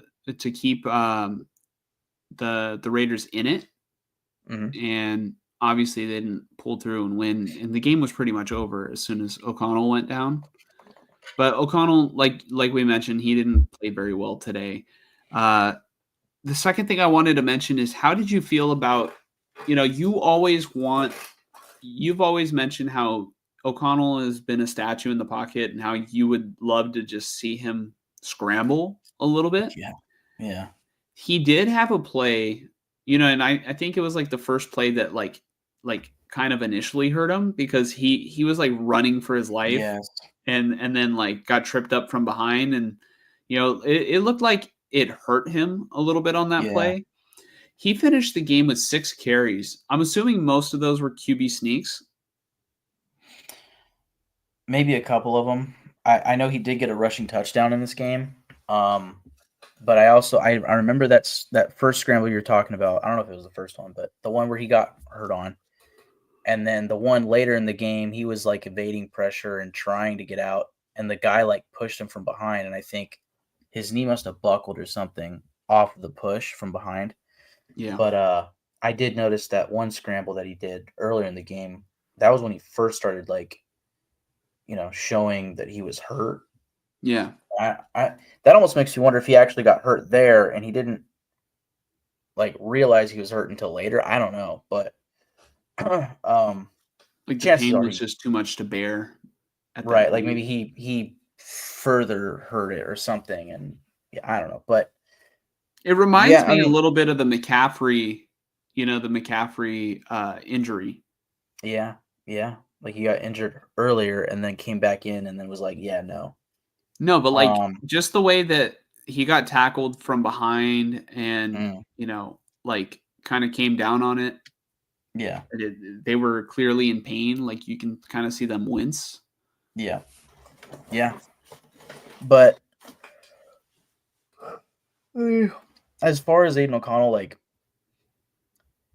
I'd like to see him scramble, but clearly that's not his strength. Like his strength is being a pocket quarterback with pretty good accuracy. And like, okay. Ability to read the defense and make his progressions and whatnot. To me, Aiden O'Connell is just a solid backup. Like he's a backup that not many people are going to complain about until your starter gets hurt and you're like, well, the season's on the line and he's not getting it done, right? But I think Aiden O'Connell's the next Matt McGloin. Nah, Matt McGloin fell off bad. I think Aiden O'Connell can be like Matt McGloin. Connor Cook. Fuck no. He's way better than Connor Cook. Oh my god. He's a good. Oh, I'm sorry. Fuck. I'm thinking of Matt McGloin. Wow. You know what? That's not a bad call. I was thinking of the guy that the Raiders traded for from the Seahawks. I swear his name was Matt. The guy the Raiders Number traded 15. for from the Seahawks? Yeah, back Reggie McKenzie. but maybe before Matt Schaub. Was it Hasselback? No. No. He was younger. Wow, what the Matt Flynn. Matt Flynn. That's who I was thinking of. Yeah, no. Hey, Sorry. Matt I McGloin, that's like a good call. for a second, dude. Like, I know that you were like, "Oh, what's that guy, Matt McGloin?" I'm like, Yeah. "This motherfucker!" I You're just like, said Matt. yeah. No, you're like, Matt McGloin was all right. Like, I don't think he was that bad. This is like high on potness, Yeah. dude. Like Raider Nation Yeah. is like, hey, Aiden O'Connell reminds me of Matt McGloin. Yeah, that M. Forrester 9 guy on that Silver and Gold podcast said it first. I Yeah. said that. I said that. Mystery Matt. Iglesias. That was my joke. No, I'm just playing. But yeah, no, I mean, just kind of reminds me. I mean, he could be the next Matt McGloin for the Raiders if he's like a backup. And like you said, like that's just what comes to mind for me in terms of like holding down the fort. You know what's funny about Matt McGloin though? Like, I don't even think maybe I'm misremembering Matt McGloin. Like, I know I just took a shit on Matt Flynn, even though I thought it was Matt McGloin. Like the names, I got them mixed up. Yeah. Like Matt Flynn was like, perennial backup, and then had one good game for the Bears, what the fuck? The Seahawks against like the Packers, and then he got traded, became a starter, immediately was not the starter. Like, just terrible. Like Aiden O'Connell, all right, Matt McGloin, he had his moments, especially in the preseason, which that is very similar to O'Connell. The difference is O'Connell's had way more opportunities in the regular season, and I think he's been surrounded by, at the very least, worse coaching, and worse like predicaments. I don't know. My gut tells me Aiden O'Connell is better than Matt McGloin. Is that weird? Maybe I think more I think highly that's of. weird. I think Yeah, it's recency bias. probably. Because don't forget, Matt McGloin started the first Raider playoff game that you have recollection of. I think you're right. Here, let me see. No. I want to say Matt McGloin got hurt before that, and Connor Cook started against the Texans, and that's why they fucking sucked. But I could be wrong. Maybe he got hurt. McGloin got hurt in the Texans game. Here, let's see. Let's see. Raiders, Texans. Let's see. 2016. Team stats. Okay. I want player stats. Oh, box score. Oh, you're right. Yeah, so Connor Cook is the savior that you're looking for. Connor Cook in that game, it was, hold on. The date was, I just had it a second ago. It was like January something, 2017, because the season runs into the next year. Connor Cook, 18 of 45, 161 yards, 1 touchdown, 3 interceptions. Yes. 3 sacks that lost them 22 yards. And I don't know how this happened, but I guess the Raiders finished with 139 yards passing. Or I don't know. Like Maybe perhaps there was a trick play. Oh, probably. Seemed to work out for them. Huh. I'm joking, but I guess, yeah, we could have the Matt McGloin versus O'Connell conversation another day. I like it. Point being, I like Aiden O'Connell as a backup, but he's clearly not a starter in this league, at least not today, And as far as the, scrambling, like, it's not his strength, so he shouldn't do it too often unless it's clear cut. Like, I'm getting a first down here. Like, nobody's in the vicinity. Otherwise, clearly he shouldn't do it because the one game that he finally did it, he tore his fucking ACL.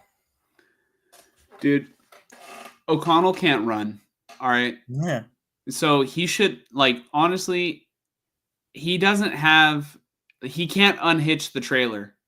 He has cement in his shoes. Okay. He's stuck. There's nothing he can do about it. Like, I'm slow. I'm a slow runner. Okay. I understand. Sometimes there's just nothing that you can do about it. So you have to compensate in other areas of your game. So Aiden O'Connell, if you ever get another opportunity going forward, just study a little bit harder and know. Well, all right. People, you could take that the wrong way because that's assuming that he doesn't study hard already. But maybe like if you can give a little bit more effort and just know where you're going to go with the ball at all times. Okay. Know what exactly you're going to do with the ball, because I'm telling you right now, I've seen you play. I take you as you can be pretty self-aware. Scrambling is not a part of your game, and it did not work out well today. Yeah. I mean, granted, Aiden O'Connell, he's got a good head on his shoulders, and I feel like what he probably was doing when he scrambled was just like, okay, I got to do what's best for the team here. But he probably, in his physical body, was like, I don't want to do this. I don't want to do this. Like, this is not me. Anyways, but that's really all I have for the Bucks game. Just moving forward now. It looked like, sorry to cut you off. It looked like, have you ever had a dream or a nightmare where you're trying to run away? I had somewhat of a dream like that last night. It was weird. Yeah, have you it ever, was like that. All right. I had a mix, kind of. Like, it was like I was trying to run, but the moment I tried to run, I just went into sleep paralysis. Okay, It was like I was a goat specifically? Like you're so tired. You're so tired that you physically can't move, but you're awake. Yeah, I've gotten that before. Dude, it's terrible. So it was weird. It was weird. Like, I was moving, and all of a sudden, that's what I thought it was. I grabbed my dog and held them, and all of a sudden, because they were barking at something at the window, I was like, oh my God, there's a person at the window. And I just went into those videos of goats when they get scared and they just fall over limp. It was like I did that.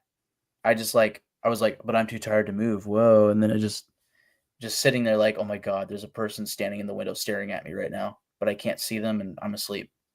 Weird. I don't know. Anyways. Yeah. The worst sleep paralysis is when the light is turned on in your room and you're too tired to get up and turn it off.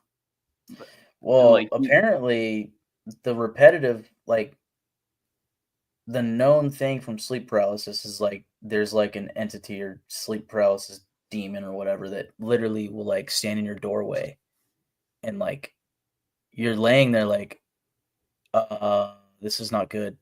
That thing's gonna come and kill me right now, and you're not moving. You can't move. Oh, okay. So I haven't had that. I don't do drugs. Yeah. No. I haven't. I don't think I've had that, but I get what you're saying of your mind is thinking I should get up right now and go do that, and your body's going, I can't move right now, and your arm is tangled underneath you, and you're like, wow, I'm really uncomfortable right now. Why am I not moving? I'm trying to move and nothing's moving, and you're just yeah, it's weird. It's a weird feeling. Yeah, it's even worse when you get Pat Mahomes-alysis, and Pat Mahomes is just standing in your doorway I'm here, I'm gonna get you, I'm here, Sorry to everybody at 12:40 a.m. Listening. Hopefully that didn't wake anybody else up. Yeah. But we still have another topic to get to. But really quickly, I do want to get through these comments here. Frank says, Captain Kangaroo can't run this team. He needs to dump that bimbo and start acting more like his father.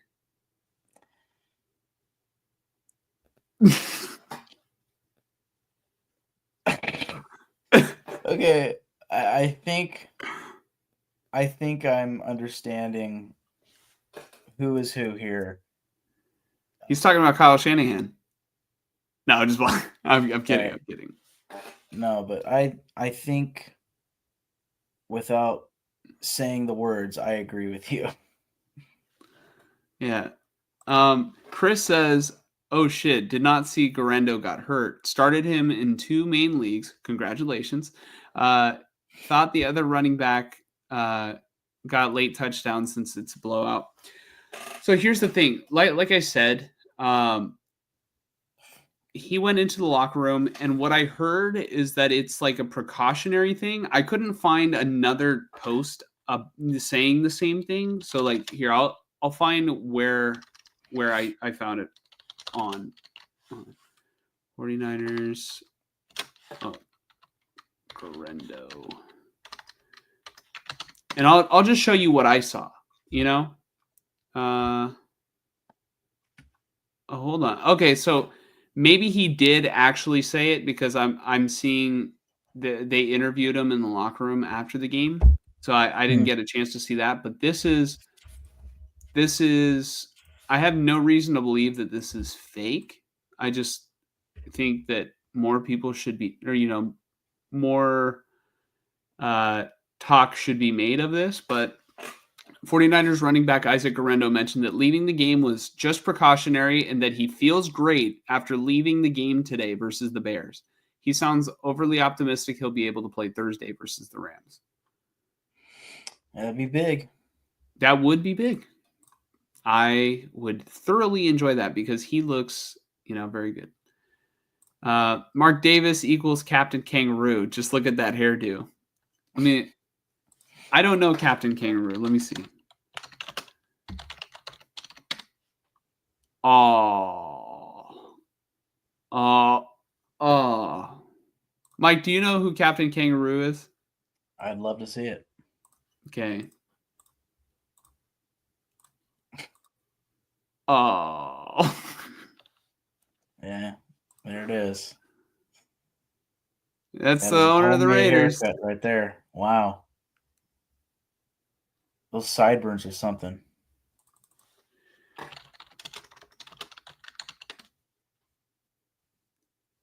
Yep. Look at that. Oh, how could you not be proud, rocking a haircut like that? I remember in the off season there was like a TikTok or something where people thought he got a fade and people were like, whoa, finally. And then it turns out like, no, it's just like the shading of the video. Dude. Oh, man. Hey, Mike, how can you, all right, think about this. Just forget everything you know. This guy owns your favorite football team. Yep. You know nothing about him. You just know what he looks like right here. Yeah. Obviously, Mark Davis has more money than I will ever have in my life and is more successful than I, like career-wise. But, I mean, a lot's inherited. So he had a head start. I'm getting there. All right? Yeah. Pretty soon, I will own the 49ers. Okay? I will buy it from Jed York. Cash. And we will be back in the Super Bowl under my reign. I will pay all the players. People are saying that this is the greatest incarnation of the 49ers they've ever seen. And it will happen. All right. Let's talk about the Raiders versus Falcons. Mike, how do you envision this game going? And why do you see Kirk Cousins finally having a bounce back game? On Monday Night Football. Back to where it all started. Oh, man. Yeah.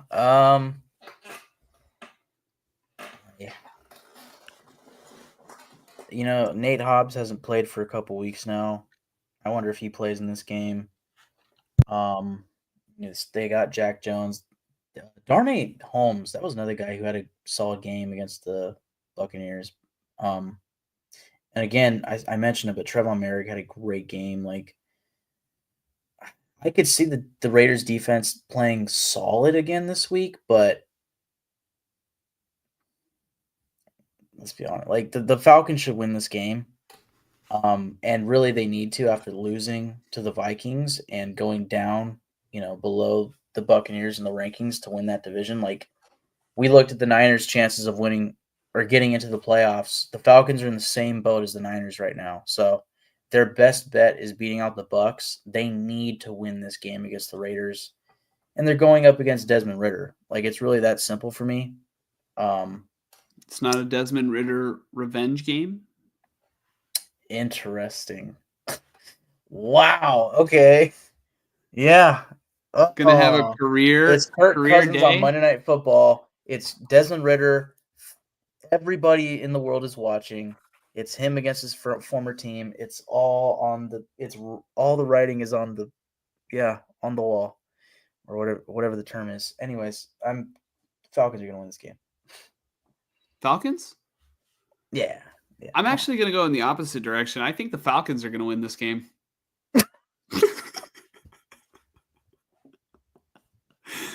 Nice. Yeah, no, I think Bijan's going to have a good game, let's be honest. And I think Kirk Cousins will not shit the bed, pretty much.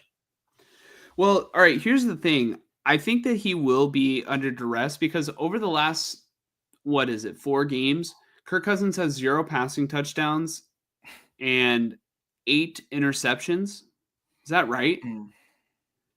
Is that over the past 4 games or past however many games? I'm pretty sure that's a real stat. I'd have to let me look it up on Sleeper. Shout out to Sleeper. Let me find it. All right, Kirk Cousins.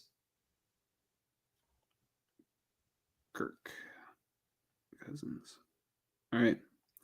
So, yeah, he has no touchdowns over the past 4 games, and he does have 8 interceptions. Man. 1 interception against New Orleans, no touchdowns. 1 interception against Denver, no touchdowns. 4 interceptions against the Chargers, no touchdowns. 2 interceptions against Minnesota, no touchdowns. So he's in a massive slump right now, and I think part of it has to do with that Achilles injury that he suffered, because you can really tell that it's bothering, or it's at least affecting his velocity, that he's not able to plant his leg and really, step into a throw. Yeah. Yeah. Honestly, he knows where to go with the ball, and it's Kirk Cousins. He's not the upper echelon quarterback. So he makes mistakes, and really he's not able to make up for it now, or at least right now. He's playing bad football right now. Right. Yeah, I just hope the Falcons win. Because honestly, I'm looking at the next 2 weeks, and I see 2 games that the Raiders might have a good shot at winning. Because I just realized, if Derek Carr is out for the Saints moving forward, which it's his left hand, he should be able to play. But I don't know. And they almost got beat by the Giants. It really just it comes down to Desmond Ritter for me. Can he play good, or is this going to be worse than it's been all season? It's one of the two. And I'm kind of hoping for the latter, dude. We need that first pick. Quintessentially, we get our choice. We are on the clock after that Chargers game. We get our choice at our quarterback of the future, whether it's right or wrong. Let Tom Telesco or whoever the GM is pick their guy. That's all I can ask for. Hey, Mike, what would you rather do? Would you rather have the first pick, by losing these 4 games? Mm. Or would you rather win a couple of these next 4 games and then trade another first-round pick plus to get the first overall pick? Oh, well, I know what Kyle Shanahan would rather do. All right, that's the show, everybody. Yeah. That's it. No. I will say one thing that is comical, but I don't want it to happen, is that if the Raiders beat the Saints, specifically if Derek Carr is starting in that game, then Derek Carr will have lost to every single team in the NFL in his career as a starter, which I think might be a record. I'm not sure, but that'd be funny. But I Honestly, don't. shout out to Derek Carr because like that's a record that Brady doesn't even have. Yeah. So there you go, man. But man, yeah, I just taking it 1 week at a time. As I said earlier, I hope the Falcons win this game. It sucks to say that week in and week out, but here we are. Ever since I think it was the Broncos game, if not the Steelers game, I came out saying, "Yeah, man, I'm just looking at the schedule. We might lose the fuck out." And so far we have, and I hope they keep it up. So, yeah, so think about it this way from the Falcons' perspective. If they lose to the Raiders, it might be Michael Penix Jr. time for them. oh, for sure.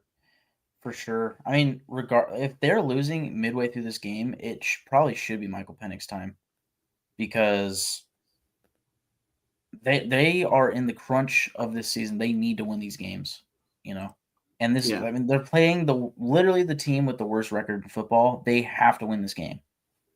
So, yeah. Yeah, like Frank puts it, Atlanta will have more to play for, and the Raiders will have more to lose for. But he does like the revenge angle that I mentioned. Yeah, dude. Yeah. All right, both teams. It's like, yeah, you know what? Yeah,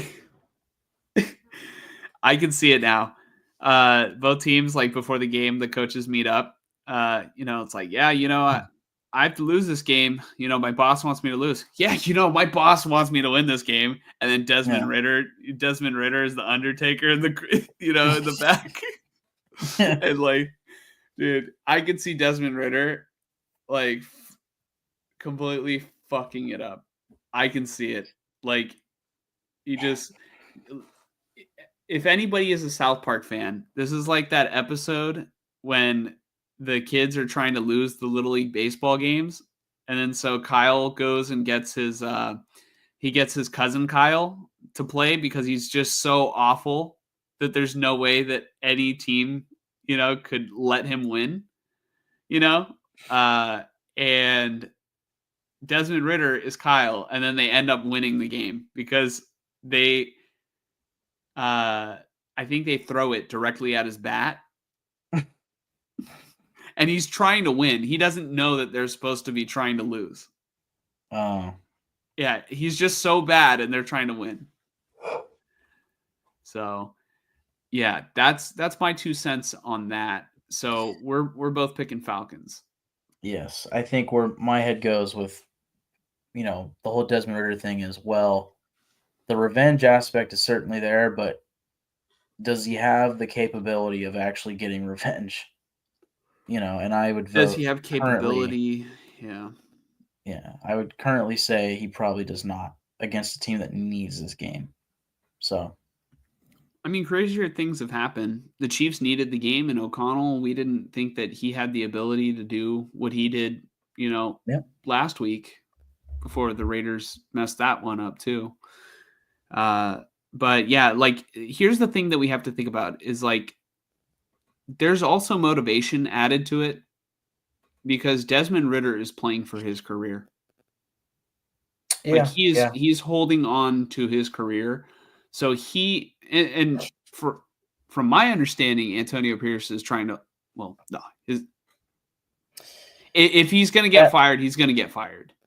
Yeah. There's nothing he can do at this point to save his job if he's already going to get fired at the end of the season. I would say that's probably a good segue to the next topic. Yeah. So our final topic of the day is Richard Sherman's comments on Antonio Pierce, because Richard Sherman was recently on his podcast. I want to give a shout out to Richard Sherman because he is providing his thoughts, and it's allowing us to use that as a talking point to voice our opinion. So shout out to Sherman. I'm going to pull up the clip. Hopefully it doesn't get copyrighted or anything, but hold on. I'll start it from the beginning and we'll all react together because I definitely had thoughts about it. Let's see here. All right. This is from the Richard Sherman podcast. They set him up for failure. And if you fire him, it's such BS because you didn't give him a good enough team to do anything more than what they're doing. They had Devontae for a little while. They traded him away. You let Josh Jacobs go. And so you knew that this wasn't going to be an attractive job last offseason. So did you just give it to Antonio Pierce so that he could bite the bullet this season just to fire him until it was a more attractive position when you have a high draft pick? You set the man up for failure, expected him to fail, fired him for failing with no chance. And if they do that, I'd be so pissed off because that's total BS. Okay. Mike, do you have initial thoughts on it? Yeah, my first thought is where he specifically made the terribly wrong point is in assuming, and maybe he's saying that based off of well, if they kind of purposely set him up. I guess it's everything he's saying is off of the if or the idea that, oh, they purposely set him up for failure so that they could get a good pick. But to me, the thing he said where I was is where he said they expected him to fail. I don't think there's a team in the NFL that hires a coach because they expect him to fail. There's no way. I think, if anything, at worst, Mark Davis and the Raiders hired Antonio Pierce this past offseason because the players demanded it. Yeah. But really, I think part of that was sort of a reaction, for lack of a better term, from Mark Davis of his past decision making in regards to Rich Bisaccia in a very similar situation, to where he hired the big name guy, big money guy, Josh McDaniels, and it didn't fucking work out. And you couldn't help but sit there and think, man, what would have Rich Bisaccia have been like for a year at least? And it's interesting, but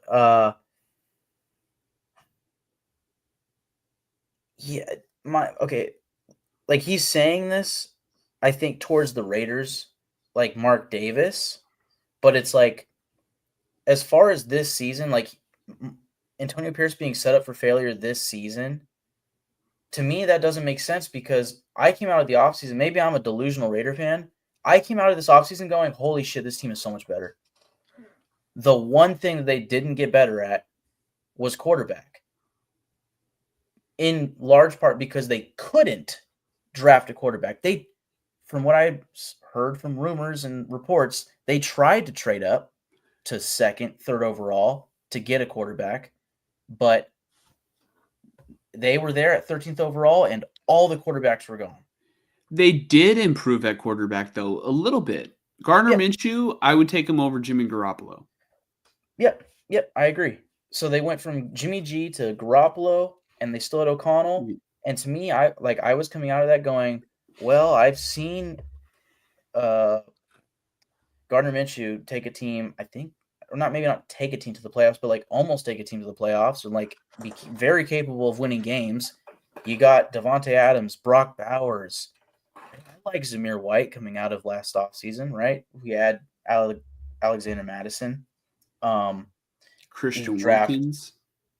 Yeah, Christian Wilkins was the big one, but you also draft Jackson Powers Johnson. And you had this, what seemed like a somewhat healthy battle at right tackle between Thayer Munford and the rookie third rounder, DJ Glaze, right? Dylan Parham at right guard. Everything's fine. Everything's fine. It should, in theory, it can be good. It's just, can our offensive coordinator succeed with these quarterbacks? And the answer was fuck no, right? But the way that Richard Sherman poses that is the Raiders set Antonio Pierce up to fail. And to me, I'm well, last year, Antonio Pierce succeeded with far less. So how did they set him up to fail? I think what set them up to fail was just their situation overall, having the 13th overall pick, not being able to pick a quarterback in the draft. So this is way before the draft, but in free agency, they played it wisely in picking up a veteran quarterback. And if you remember correctly, in my opinion, I think Gardner Minshew might have been a big Antonio Pierce decision because he kept talking up, well, part of the reason why I wanted him was because he actually beat us. Which, when I heard that, I was kind of like, God, I hope that's not really your reasoning. But I guess I get it, But, that's what Antonio Pierce said was like, that guy played really good against us. I wanted him on my team. Okay.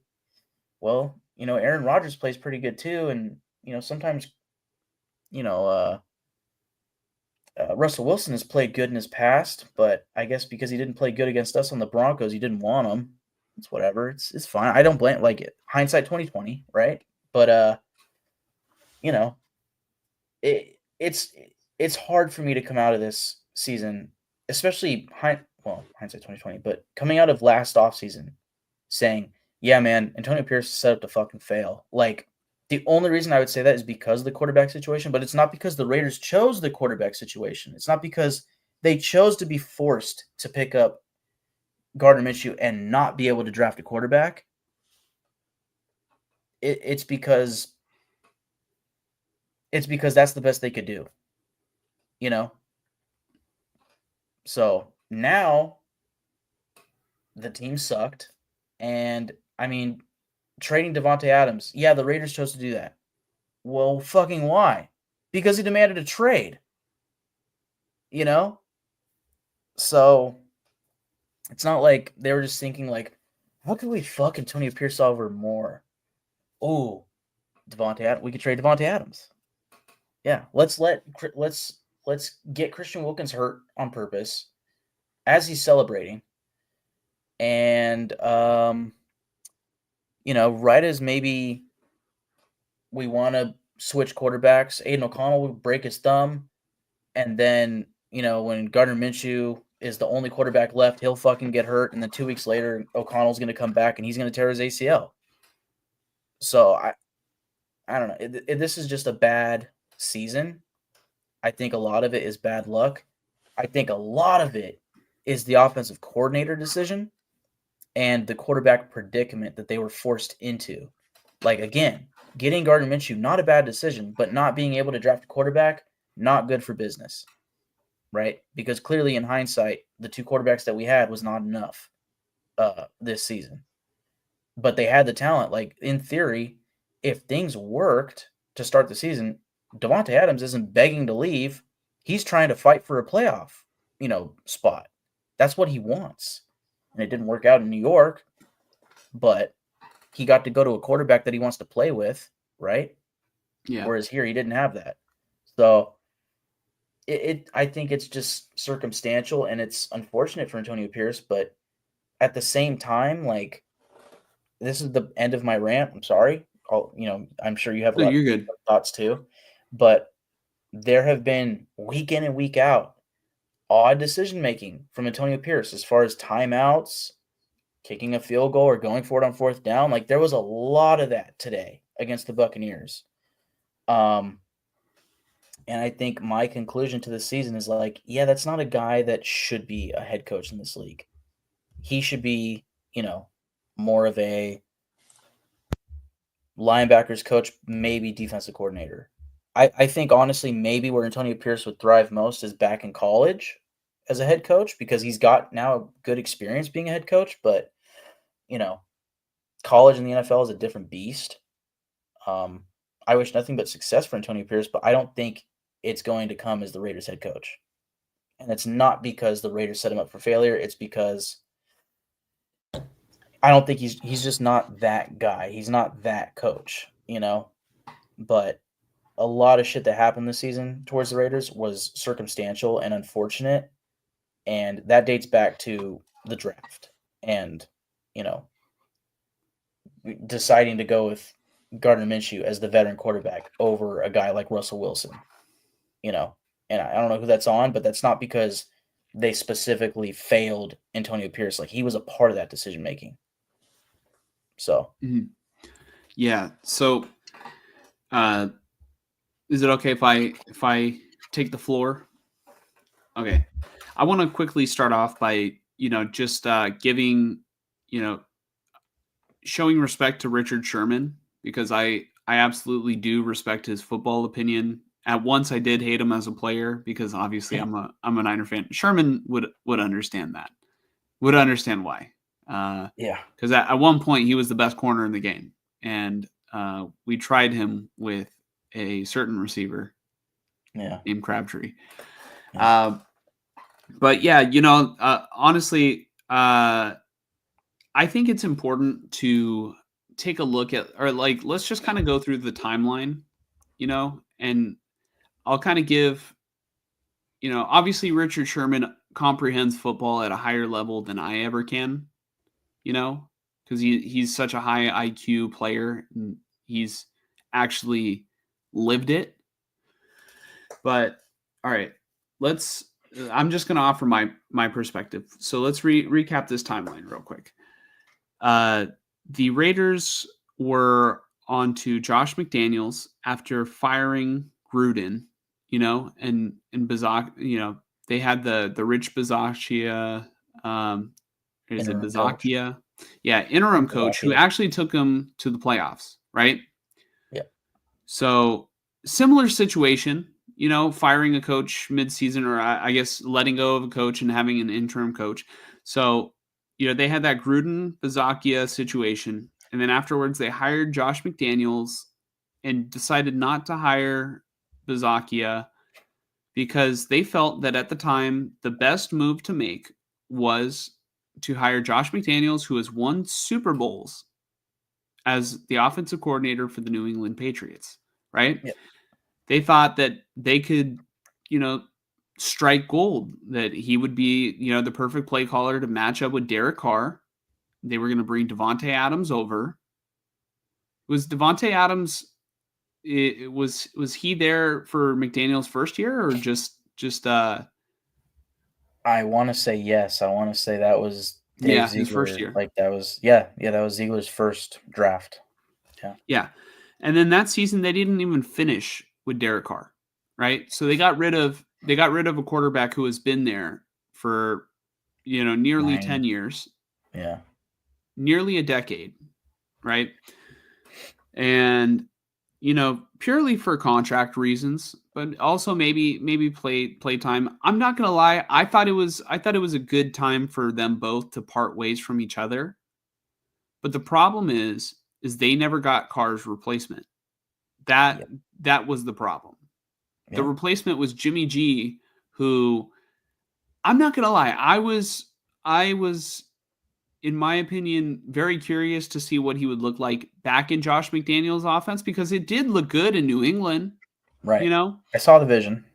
And then under Kyle Shanahan, I kind of felt like Jimmy G was a little bit limited. Like he had to throw to the exact receivers, run the specific plays. I didn't feel like he had enough freedom, and then he gets under Josh McDaniels' system, and Jimmy Garoppolo, like, it's just not good. I think the Raiders might have been 3-3 with Garoppolo, or starting and finishing games.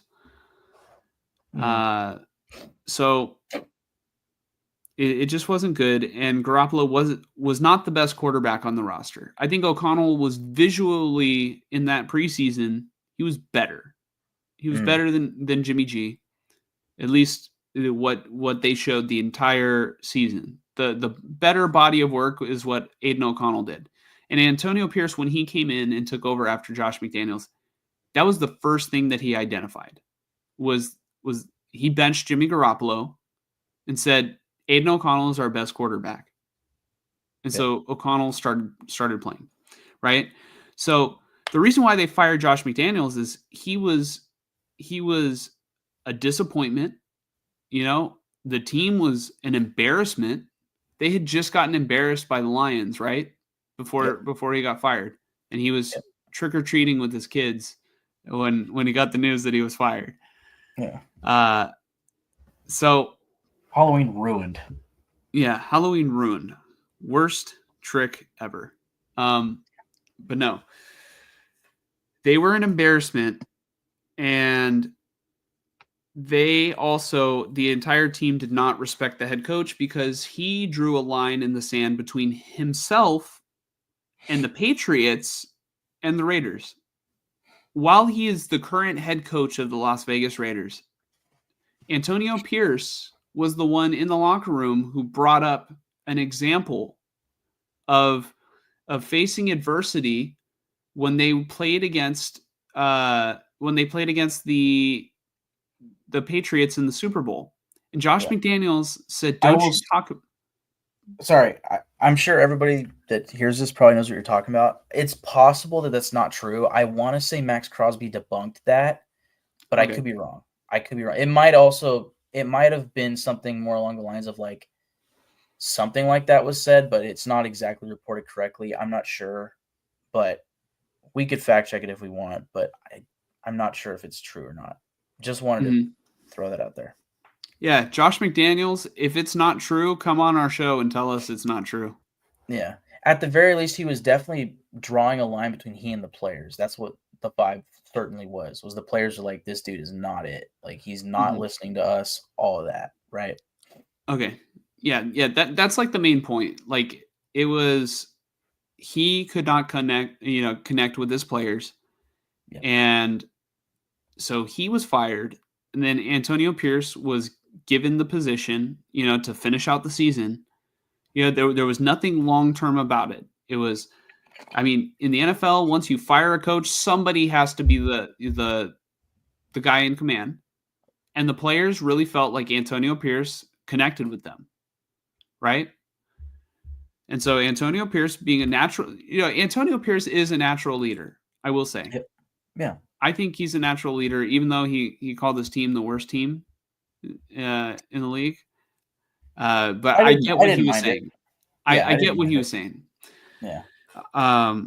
But he was meant to just come in and, do whatever. But the players bought into what Antonio Pierce was selling.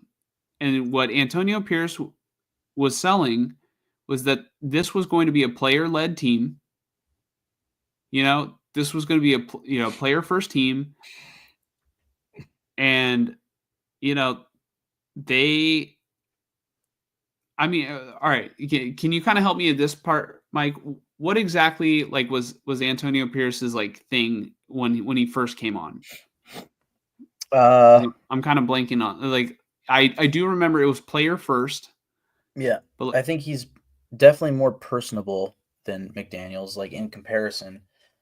Former player, so he gets the players. Like you said, player-led team. It was more of a we and not this is the Patriot way or this is the way type of thing. It's more of we're going to do it our way rather than doing it this old-fashioned or whatever type, pen to paper type way. And it was the buy-in, and all those things combined, getting the team to buy into him, pretty much immediately. He's a leader. Because he's a leader, he's a natural leader of men. I think that had an effect because Josh McDaniels wasn't. Yeah. And long story short, the players wanted to play hard for him. Yep. They genuinely did. And so they did. And so they ended up finishing out the season 5-4, right? And the locker room, the post-game locker room vibes after they would win was actually crazy in retrospect.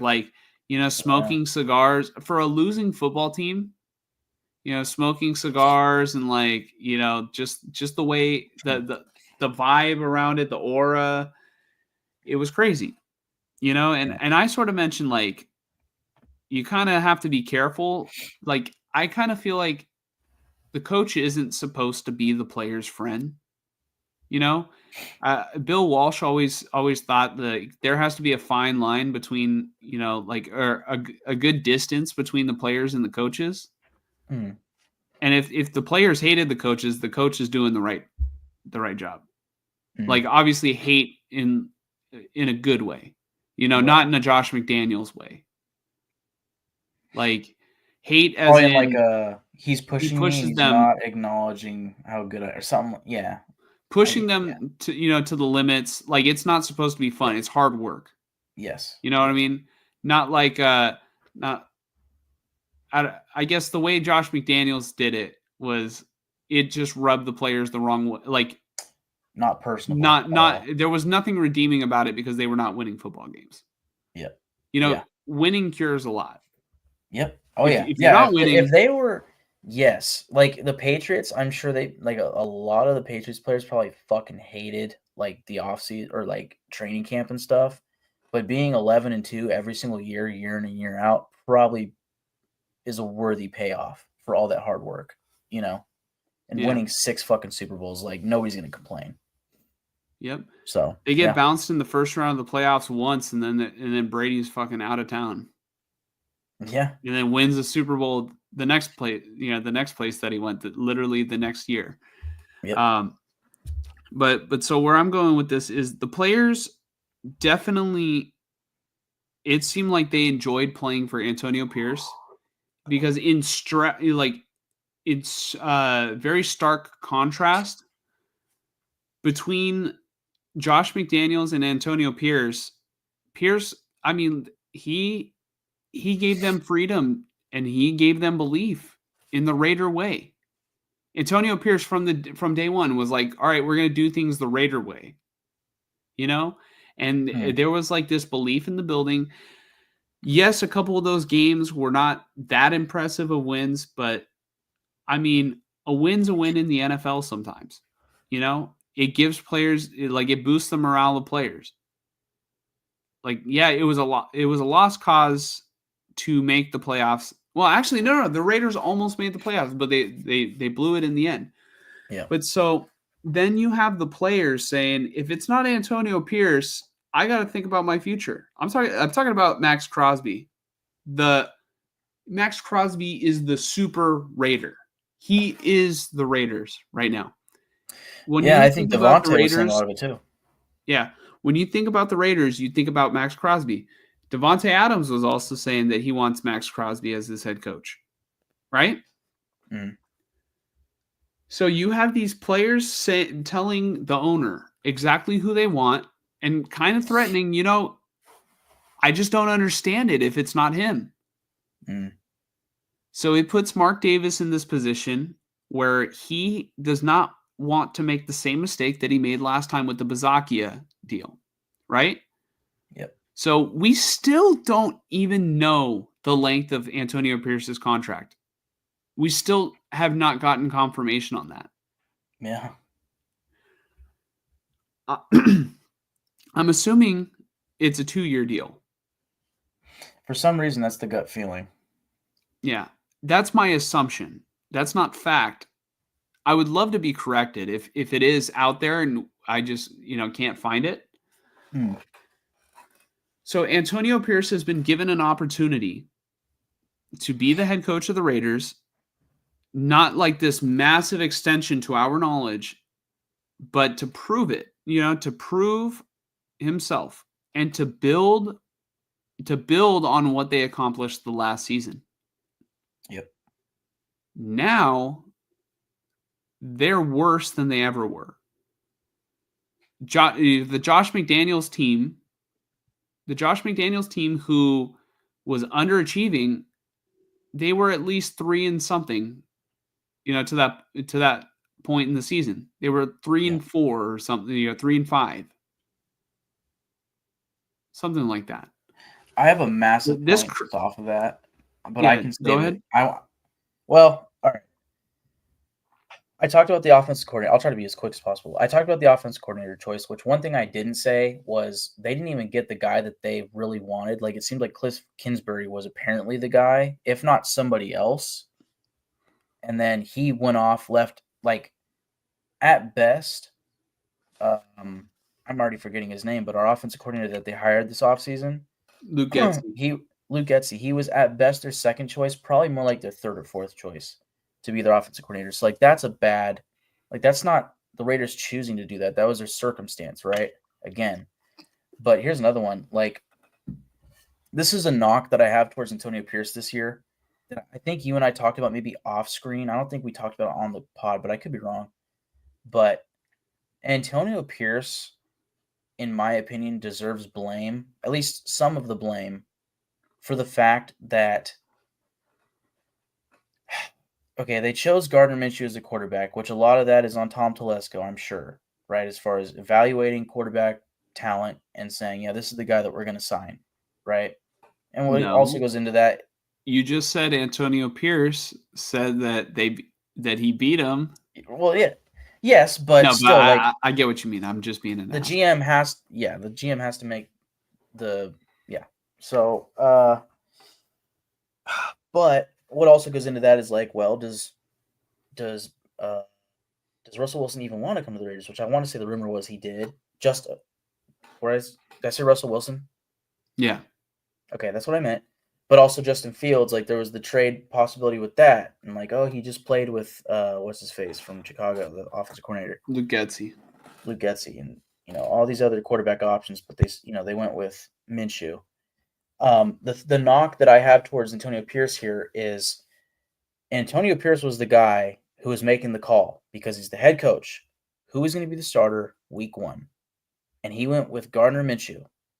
And in my opinion, at least coming out of that Chiefs game last week, my thought process was all season, and then the Chiefs game being kind of I told you, he made the wrong decision. Right? Like, that's not because the Raiders told him what to do. That's not because Tom Telesco forced him to do that. At best, it's because they couldn't draft a quarterback. And I think if we're being honest, we all know deep down that Antonio Pierce, if he could have, he would have done anything to get Jaden Daniels.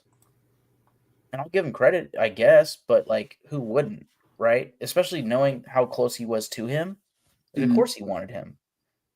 But making the wrong call as a starting quarterback and then all these weird timeout decisions and whatnot, like that, those all have to be tacked against Antonio Pierce. It's just the quarterback decisions this year is just I blame a lot of that on Antonio Pierce. So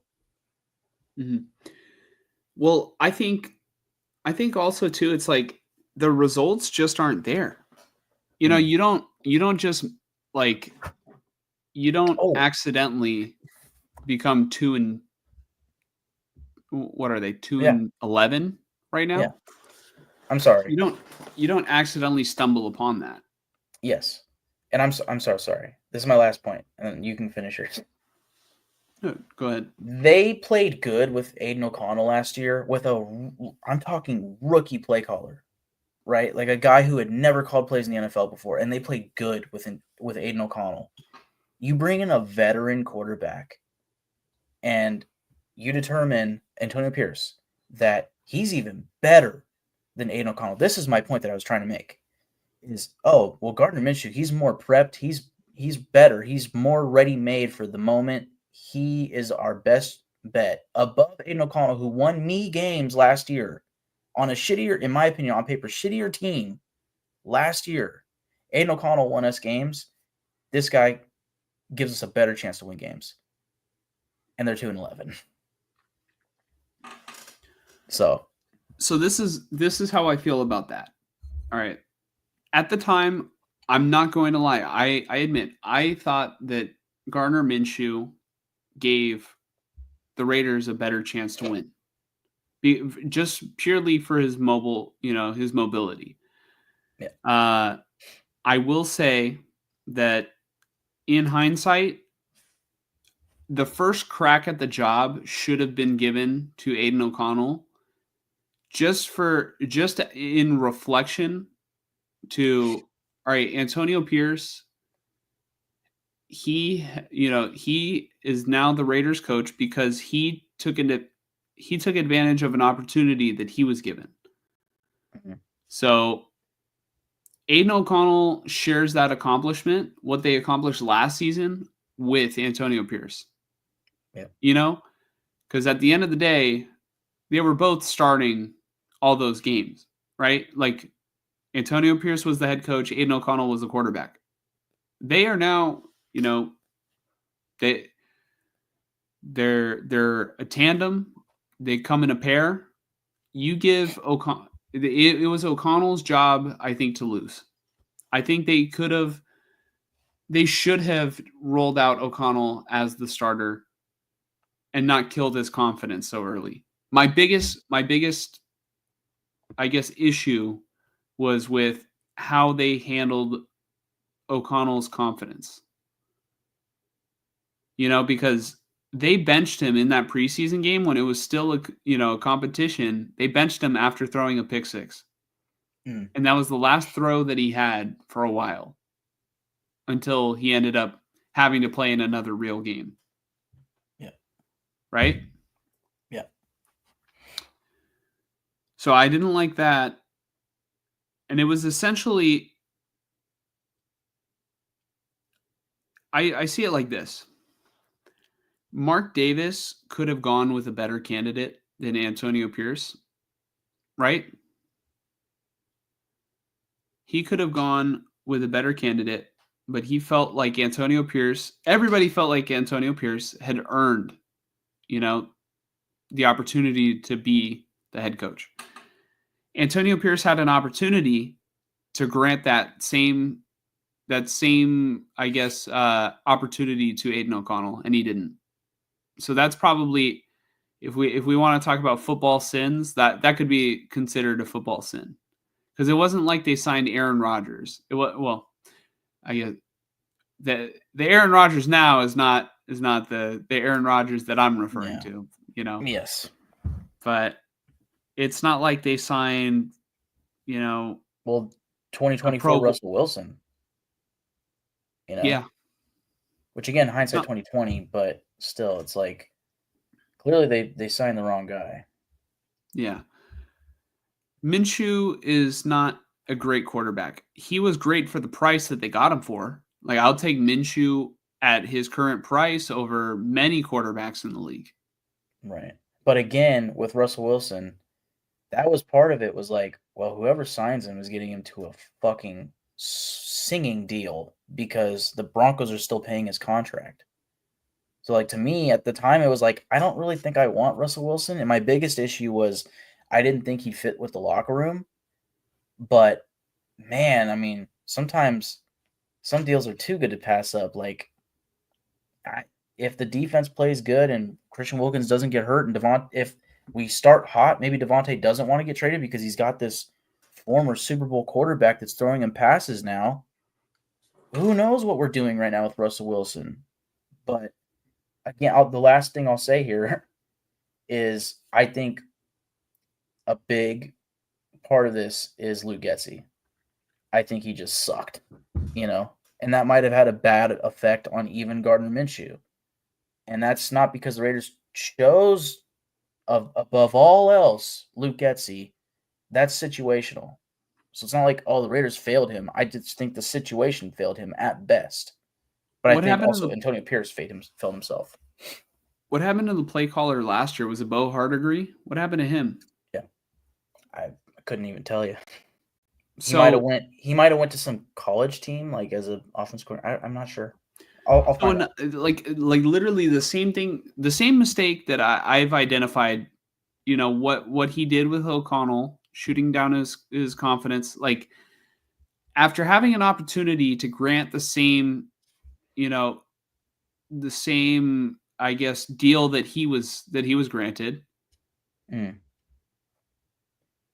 I mean, he thought he was upgrading, and in the NFL, you do need to constantly be upgrading, but maybe they could have been better on offense this year. Mm-hmm. Oh, yeah. Well, they couldn't have been much worse.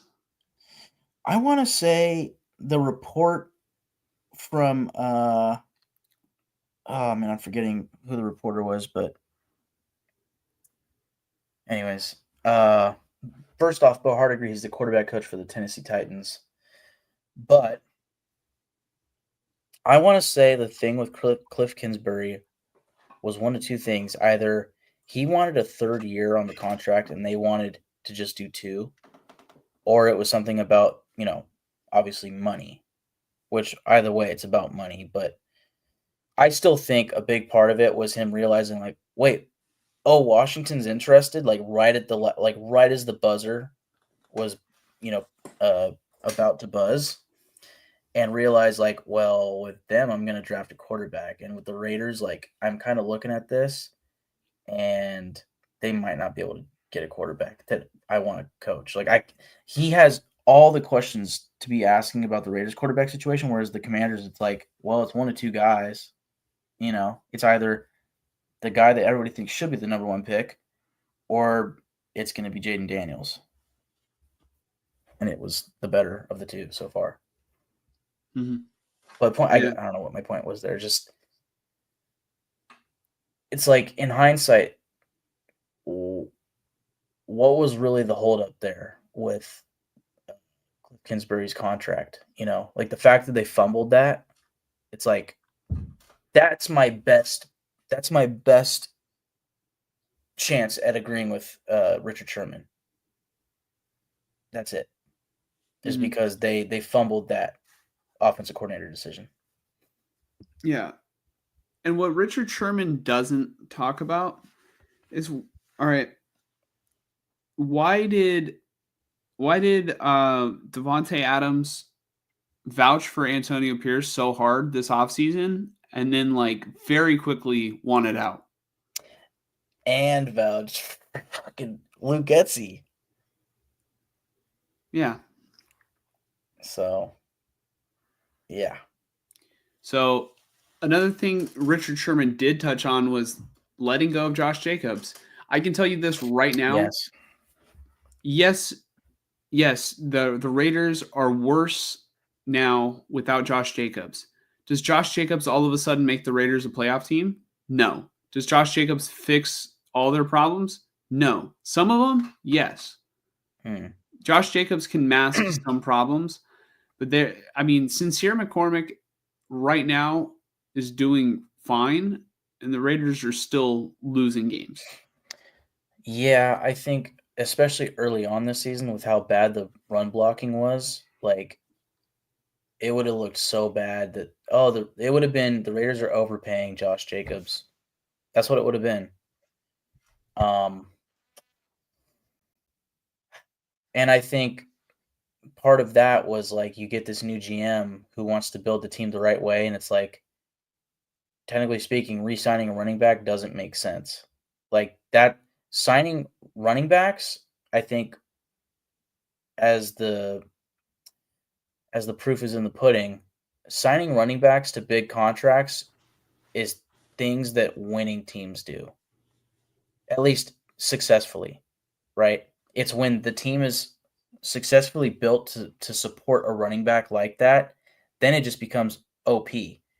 McCaffrey to the Niners, Derrick Henry to the Ravens, Josh Jacobs to the Packers, David Montgomery to the Lions, Saquon to the Eagles. Like, those teams were built to support running backs like that, and they're fucking killing it because of that. Whereas if the Raiders kept Josh Jacobs, it's like, all right, enjoy 2.8 yards per game every single game. That's not worth $15 million a year or whatever. He would have been demanding 14, whatever it was. No thanks. Yeah, all the worst running back contracts always seem to come from the worst teams. It's a good running back going to a bad team. Miles Sanders, DeAndre Swift, Miles Sanders, and Miles Sanders. No, just kidding. But yeah, DeAndre Swift. Yeah, it's you have to, you have to fix all the other problems on the team, in my opinion, before you start taking on running backs, because they do not last as long as other players. Yeah, you got to be in a win now window. So Josh Jacobs, theoretically, if the Raiders did sign him to a massive extension, what did Jacobs get with the Packers? I want to say it's around $14 million per year, but it's like, I want to say it goes down each year. I could be wrong. He gets paid 4 years. It's a 4-year deal. And Josh Jacobs right now is how old? It's like probably 26. Josh Jacobs. 25. Yeah, he's 26. He turns 27 in February. So pretty soon here. Damn. 4 years from now, Josh Jacobs will be turning 31. 30. Yeah. Like he's Going on 31. Like, yeah. And he led the league in rushing just a couple years ago. Like running backs do not last very long. Yep. I don't know. I love Josh Jacobs as a player. He's a fantastic running back. He's one of the best in the NFL. He is a running back that you are supposed to sign. But by the time the Raiders would have been able to be serious about contending for any sort of playoff scenario, Josh Jacobs' career, Josh Jacobs would be at the end of his contract, and you would have the same issue again. Yep. So I don't know. Misevaluating Zamir White is also another shortcoming. Well, not necessarily misevaluating Zamir White, but just they never established a run game. And like I said, they didn't really build off of last season. It's a bad look for Antonio Pierce that they are worse now having a full off season with his coaching than coming off the season where the off season was Josh McDaniels and he took over in between and was able to provide the leadership and they were able to rally around him. Now the rally's gone. Why aren't they winning football games? Obviously we know now it's better that they don't win football games so they can get their quarterback. But there's no guarantee that even if you give Antonio Pierce the first overall pick in the draft, there's no guarantee he's going to pick the right one. He played linebacker. Right. Could There's he no guarantee find that the they're gonna person get the who right offensive coordinator? Yeah. Could he find the person who knows, what to look for in a quarterback? Yeah, he could. Will he? Well, he just hired Luke Getsy, who was horrible as offensive coordinator. His freaking quarterback coach was Rich Scangarillo. Horrible. Yeah. He got fired too. That's another hire that's just bad. Aiden O'Connell has regressed. Gardner Minshew has regressed, having been coached by those guys, or by Rich Scangarillo and Luke Getsy.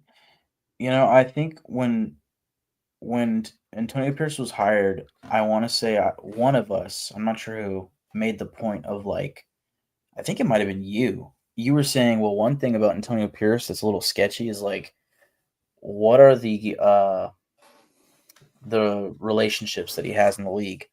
Because that's a big part of hiring. That's a big part of hiring the rest of the coaching staff. Yeah.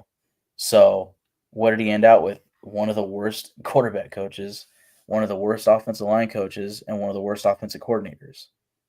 Probably because he doesn't have the best connections in the league. He brought on Marvin Lewis, Joe Philbin, and later on Norv Turner. But what has that got him? So. Yeah, you know what? I don't guarantee it because I don't know, but my hunch, it went a little something like this, All right, we got to hire a new quarterback coach, and it's, all right, let's look at successful organizations. Oh, the 49ers had this Rich Scangarillo guy. Oh man, oh yeah, let's call him in for an interview. Let's see what he's got. And Rich Scangarillo is like, yeah, everything good about the quarterbacks over there. I was able to do this. I was able to do that. We went to NFC championship games. We went to a Super Bowl. That Trey Lance kid.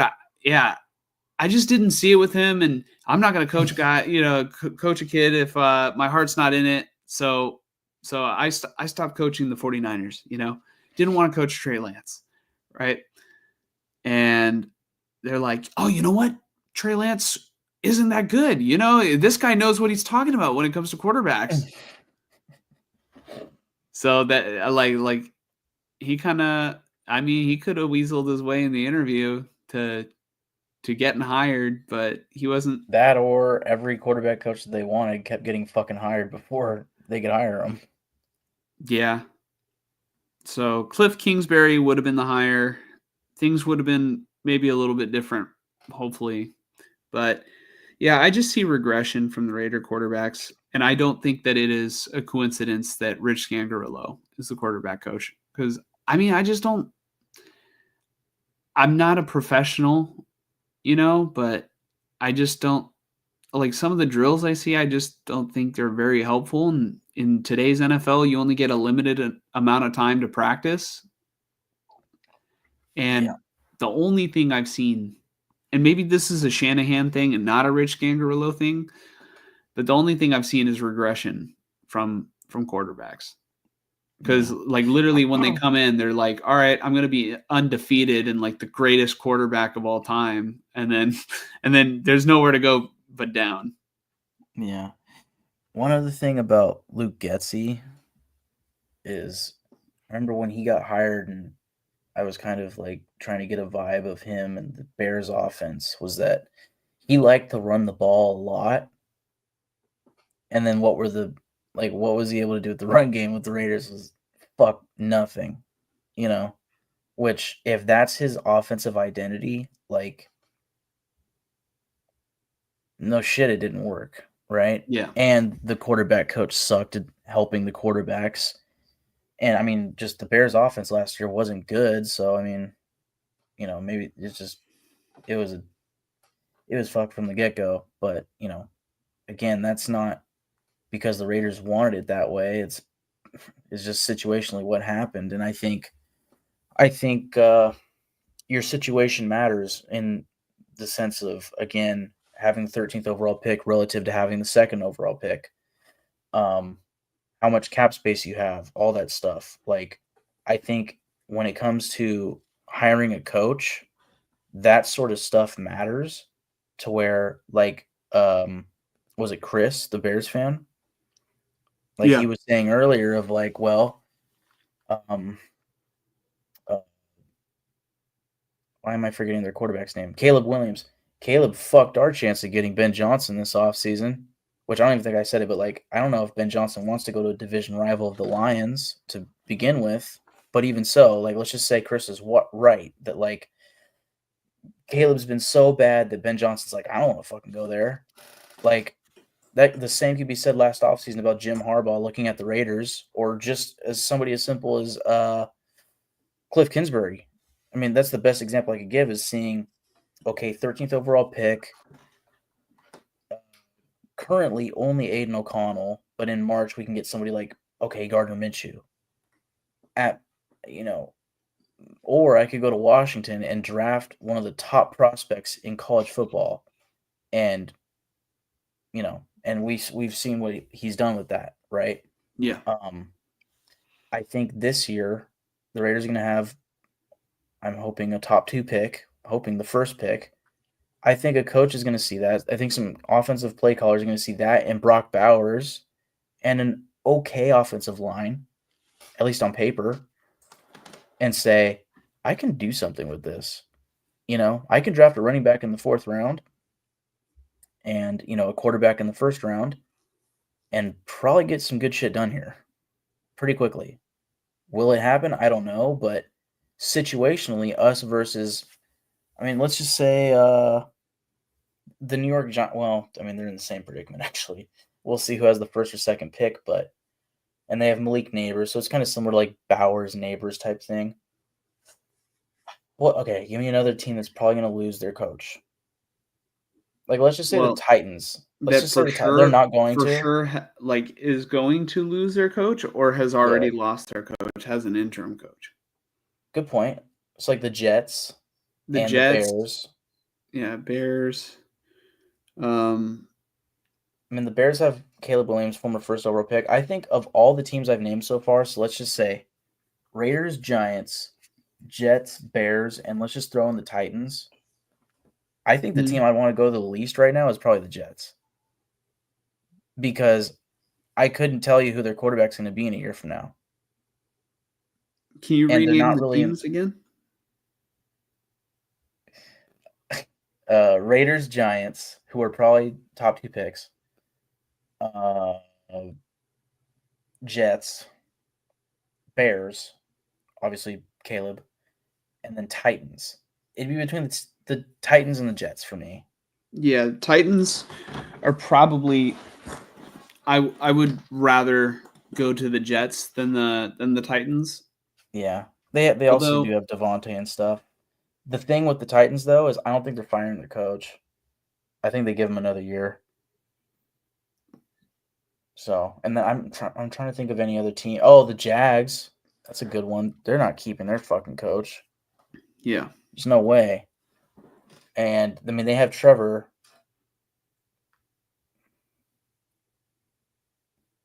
I don't know. I think the Raiders are going to have like top 2, top 3 cap space plus top 2 pick. Like, I think some coaches will see that and be like, I can get something done here. And one of the best practice facilities, indoor stadium. Like, I don't know. I think if I'm a head coach or, candidate, I'd be like, I can do something here. Mhm. But maybe I'm optimistic, delusional Raider fan. Well, why wasn't Jim Harbaugh interested?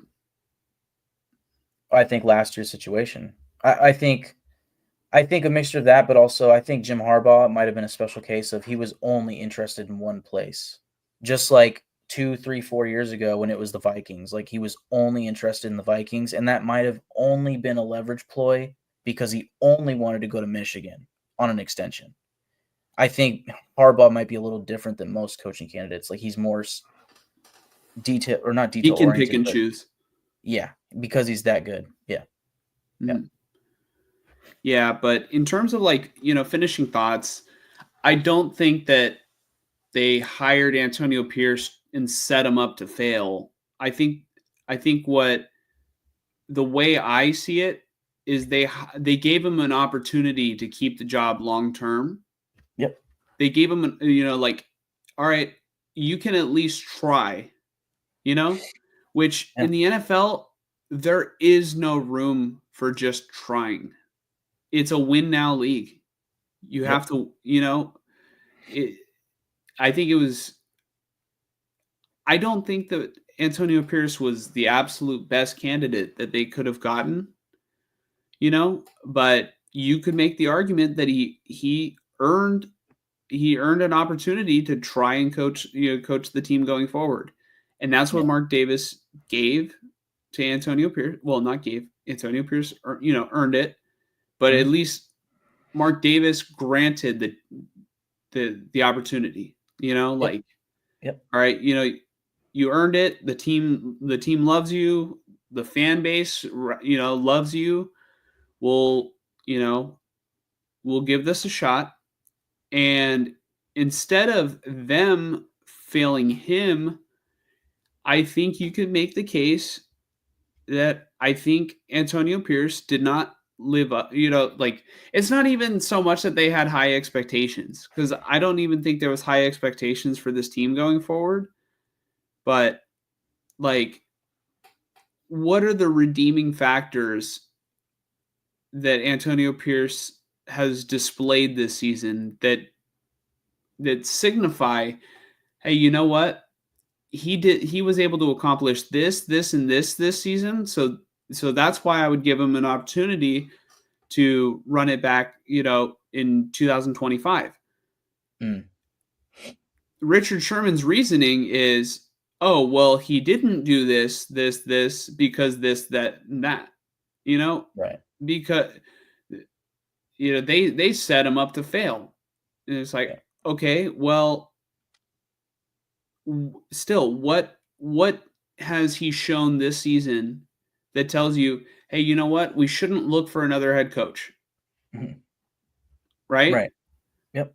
That's stupid. That's stupid. For the most part, all he has shown is that he is extremely flawed as a head coach. That's all he showed this year. Extremely flawed in decision making.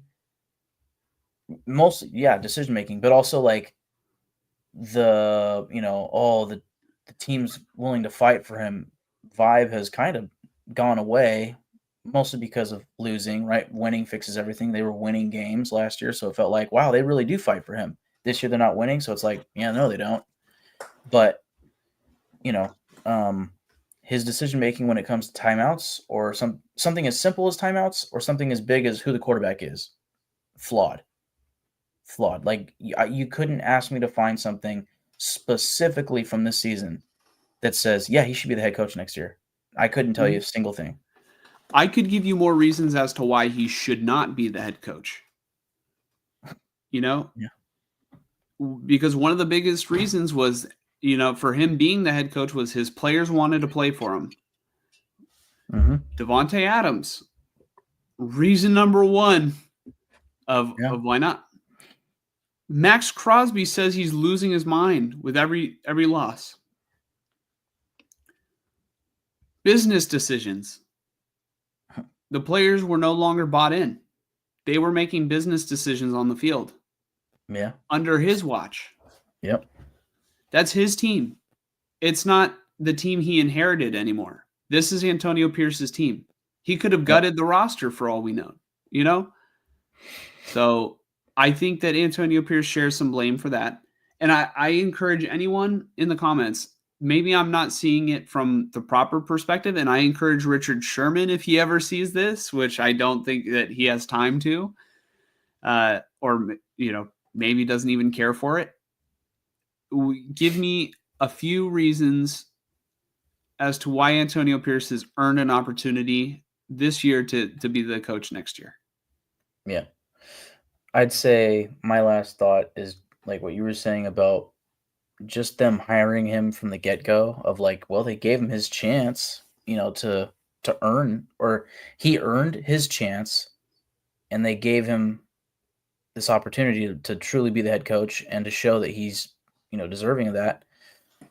Like, I feel like dating back to when they hired him, it's like shame if you do, shame if you don't. Yeah. Like if you do hire him, it was like, well, hindsight 2020, well, that clearly wasn't going to work. But if you didn't hire him, we would have heard way more people like Richard Sherman being like, what are the Raiders fucking doing? I mean, how dare they? How dare they not give him a chance? Yeah. And now they did, and it's like, look at them. Dude, literally Antonio Pierce, if he didn't get hired, it would be like the Raiders version of I mean, as a Niner fan, I'm always like the what could have been for if Jim Harbaugh was still, had not been fired. Yeah. And so it would just be like, I could already see it in an alternate universe. The Raiders don't bring back Antonio Pierce, and all the fans are like Rich Bazakia. There's still Raider fans that talk about it. Yeah, we should have just hired Bazakia. Yeah. What's funny talking about all this? And like this is slightly off topic. But with talking about Josh McDaniels and like the fact that they hired him and stuff, I can't help but sit here and think like maybe that was actually like a blessing in disguise just to get through that and, within a season and a half be done with it. Because now that they brought on Tom Brady, I can't help but wonder if he would have been like Josh McDaniels, hire him, And now you have Brady as a part owner. Like, do they fire him as quickly as they did? And then earlier you were talking about like, Antonio Pierce, promising this player-led team. I started laughing to myself because other than Ben Johnson, I think who might be the best candidate right now off the top of my head, and there's probably other candidates. There's plenty of like I know I want an offensive-minded coach. There's probably plenty of, offensive-minded coaches available out there. But I think the second best choice behind Ben Johnson currently to me is Mike Vrabel. And I can't help but think he is the polar opposite of Antonio Pierce because he is such, like, even though he's a former player, former linebacker, all those things, that dude is like Patriot way to a T, but defensively, not offensively, which is different. It's more like, shut the fuck up and listen instead of like, all right, so here's how we're going to do the plays. And like, Josh McDaniels not being personable. It's like Vrabel's personable, but he's one of those coaches that you're going to hate. Like I listened to Bussin' with the Boys and Taylor Lewan and Will Compton will talk about it. They fucking hate him, but they also love him. Like when they are, when they are when they are getting coached by him, they fucking despise him. But personally, they love him to death. That's what it is. So I was like, bringing up the whole Bill Walsh thing about like, if the players hated him, then he's doing his job. But that's exactly it. It's hating, but then there's also love with the hate. And with Josh McDaniels, there was no redeeming quality, to it. It was just like, man, we really dislike this guy. They were not bought in. He did not do anything to get them to buy in. So, yeah. And Antonio Pierce did, and that's why he earned, the opportunity. And right now, him coaching his team, it's not as good as when he was coaching Josh McDaniels' team. And that's a fact. Yep. So, yeah. But like I said, I respect Richard Sherman. I just, don't exactly see eye to eye with his opinion on it, right? So, yeah, it is what it is. If anybody in the comments wants to, let us know what you think about it, feel free. Even if it's not live, we take a look at the comments, and we'll respond to comments on YouTube. It is 2 a.m. It was a great show. Oh, great. Yeah. It was a fantastic show. I want to give a quick thank you to everybody who's still watching us live. I do see a couple people still watching us live here at 2 a.m. And especially, oh my God, Frank, I thought you went to bed. Frank said, good night, gentlemen. Thanks again. Frank, like practically an hour ago, said, gentlemen, thank you once again. It's always worth staying up for your show. Please continue the outstanding work. Much appreciated. See you fellas next time. Frank, did you go to bed and are you waking up and do you hear the police siren? Yeah. It's crazy. Mike and I, well, actually we don't even live as close anymore and I still hear them. Yeah. I was wondering if you could hear it through the mic. That was crazy. You're probably going sounds like a lot. Right. Yeah. It sounds like a lot. Not to derail the show, but yeah, no. Honestly, where was I? Oh yeah, Frank. Did you go to bed and wake up for work already? That's so Damn. Yeah. There's some shit going on at 2 a.m. in San Leandro. That is okay. They're getting closer to me. Yeah, they're getting further from me. So, oh, dude, you're light. Change the light. Change the light. Let me just open my window really quick. I'll be right back.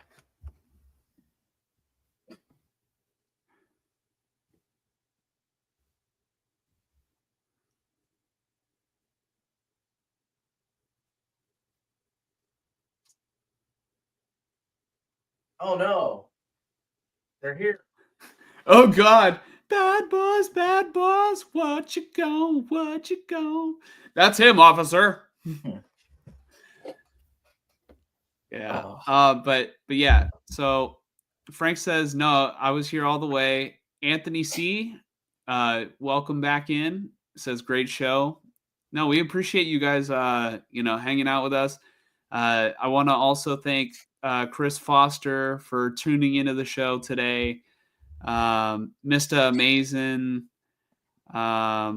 Fonzie, and there might have been one more person who commented, but if not, definitely if you just watch the show and are still watching to this point, you are having a better time than whoever's getting chased by the police near our house. That was a lot. No, it might not just be police. I don't know. I hope it is just police. Yeah. Yeah. But anyways, everybody, I hope you guys all have a great night. If you guys want to follow us on Twitter, we're at silver_goldpod on Twitter.